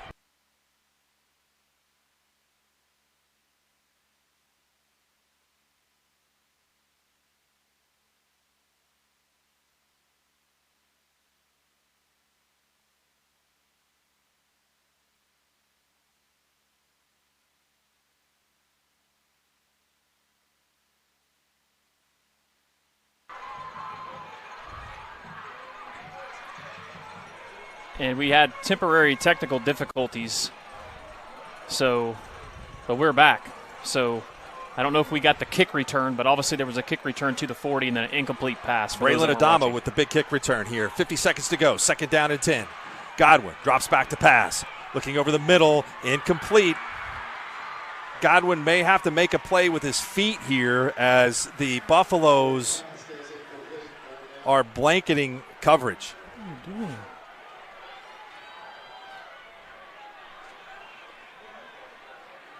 Third down and 10 to go.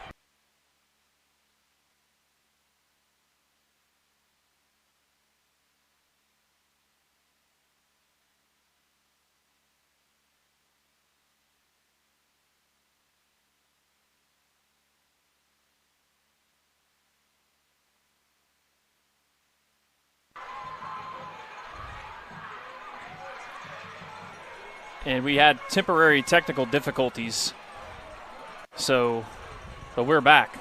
So I don't know if we got the kick return, but obviously there was a kick return to the 40 and then an incomplete pass. Braylon Adama with the big kick return here. 50 seconds to go. 2nd down and 10. Godwin drops back to pass. Looking over the middle. Incomplete. Godwin may have to make a play with his feet here as the Buffaloes are blanketing coverage. What are you doing?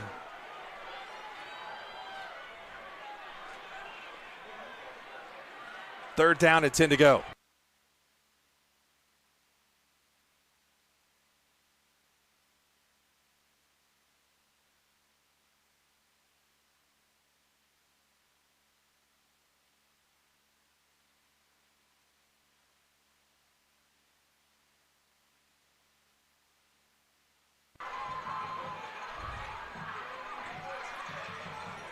And we had temporary technical difficulties, but we're back.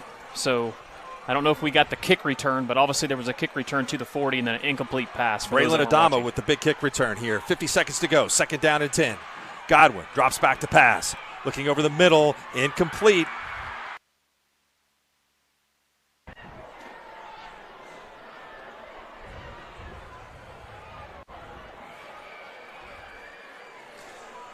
I'll stay a little while longer. How about you?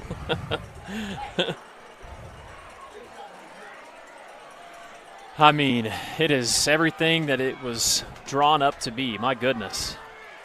And good use of timeout there by McAllister. Still 9 seconds to go.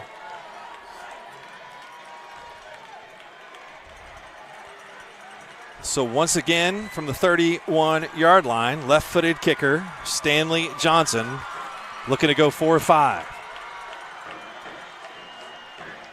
Snap is a little short. Kick is up. Drilled it. It's good.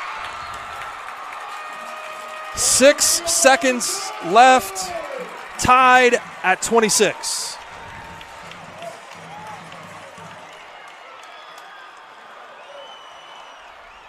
That makes the score tied at 26. 6 seconds left to go in regulation.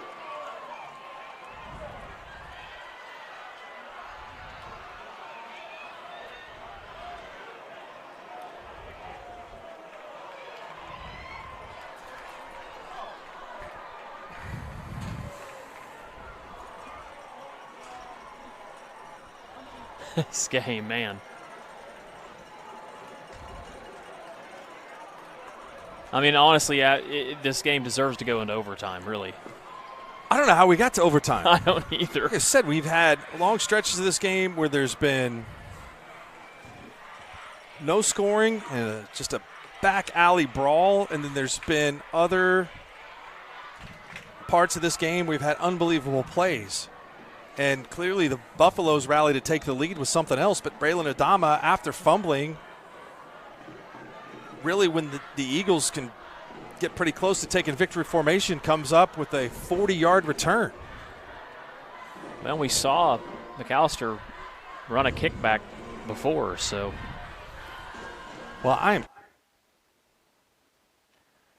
What an exciting game there is there for the game of the week at McAllister versus Dell City. If you want to continue watching that game, you can watch that at Skordle.tv or on the Skordle app. Again, that is 26-26 as the 4-0 McAllister Buffaloes and the 4-0 Dell City Eagles go into overtime. Also a district game for both of them. They are ranked 1 and 2 in Class 5A also. Our other game of the week, everything else that is wrapped up, the game of the week between the Moore Lions and the Enid Plainsmen.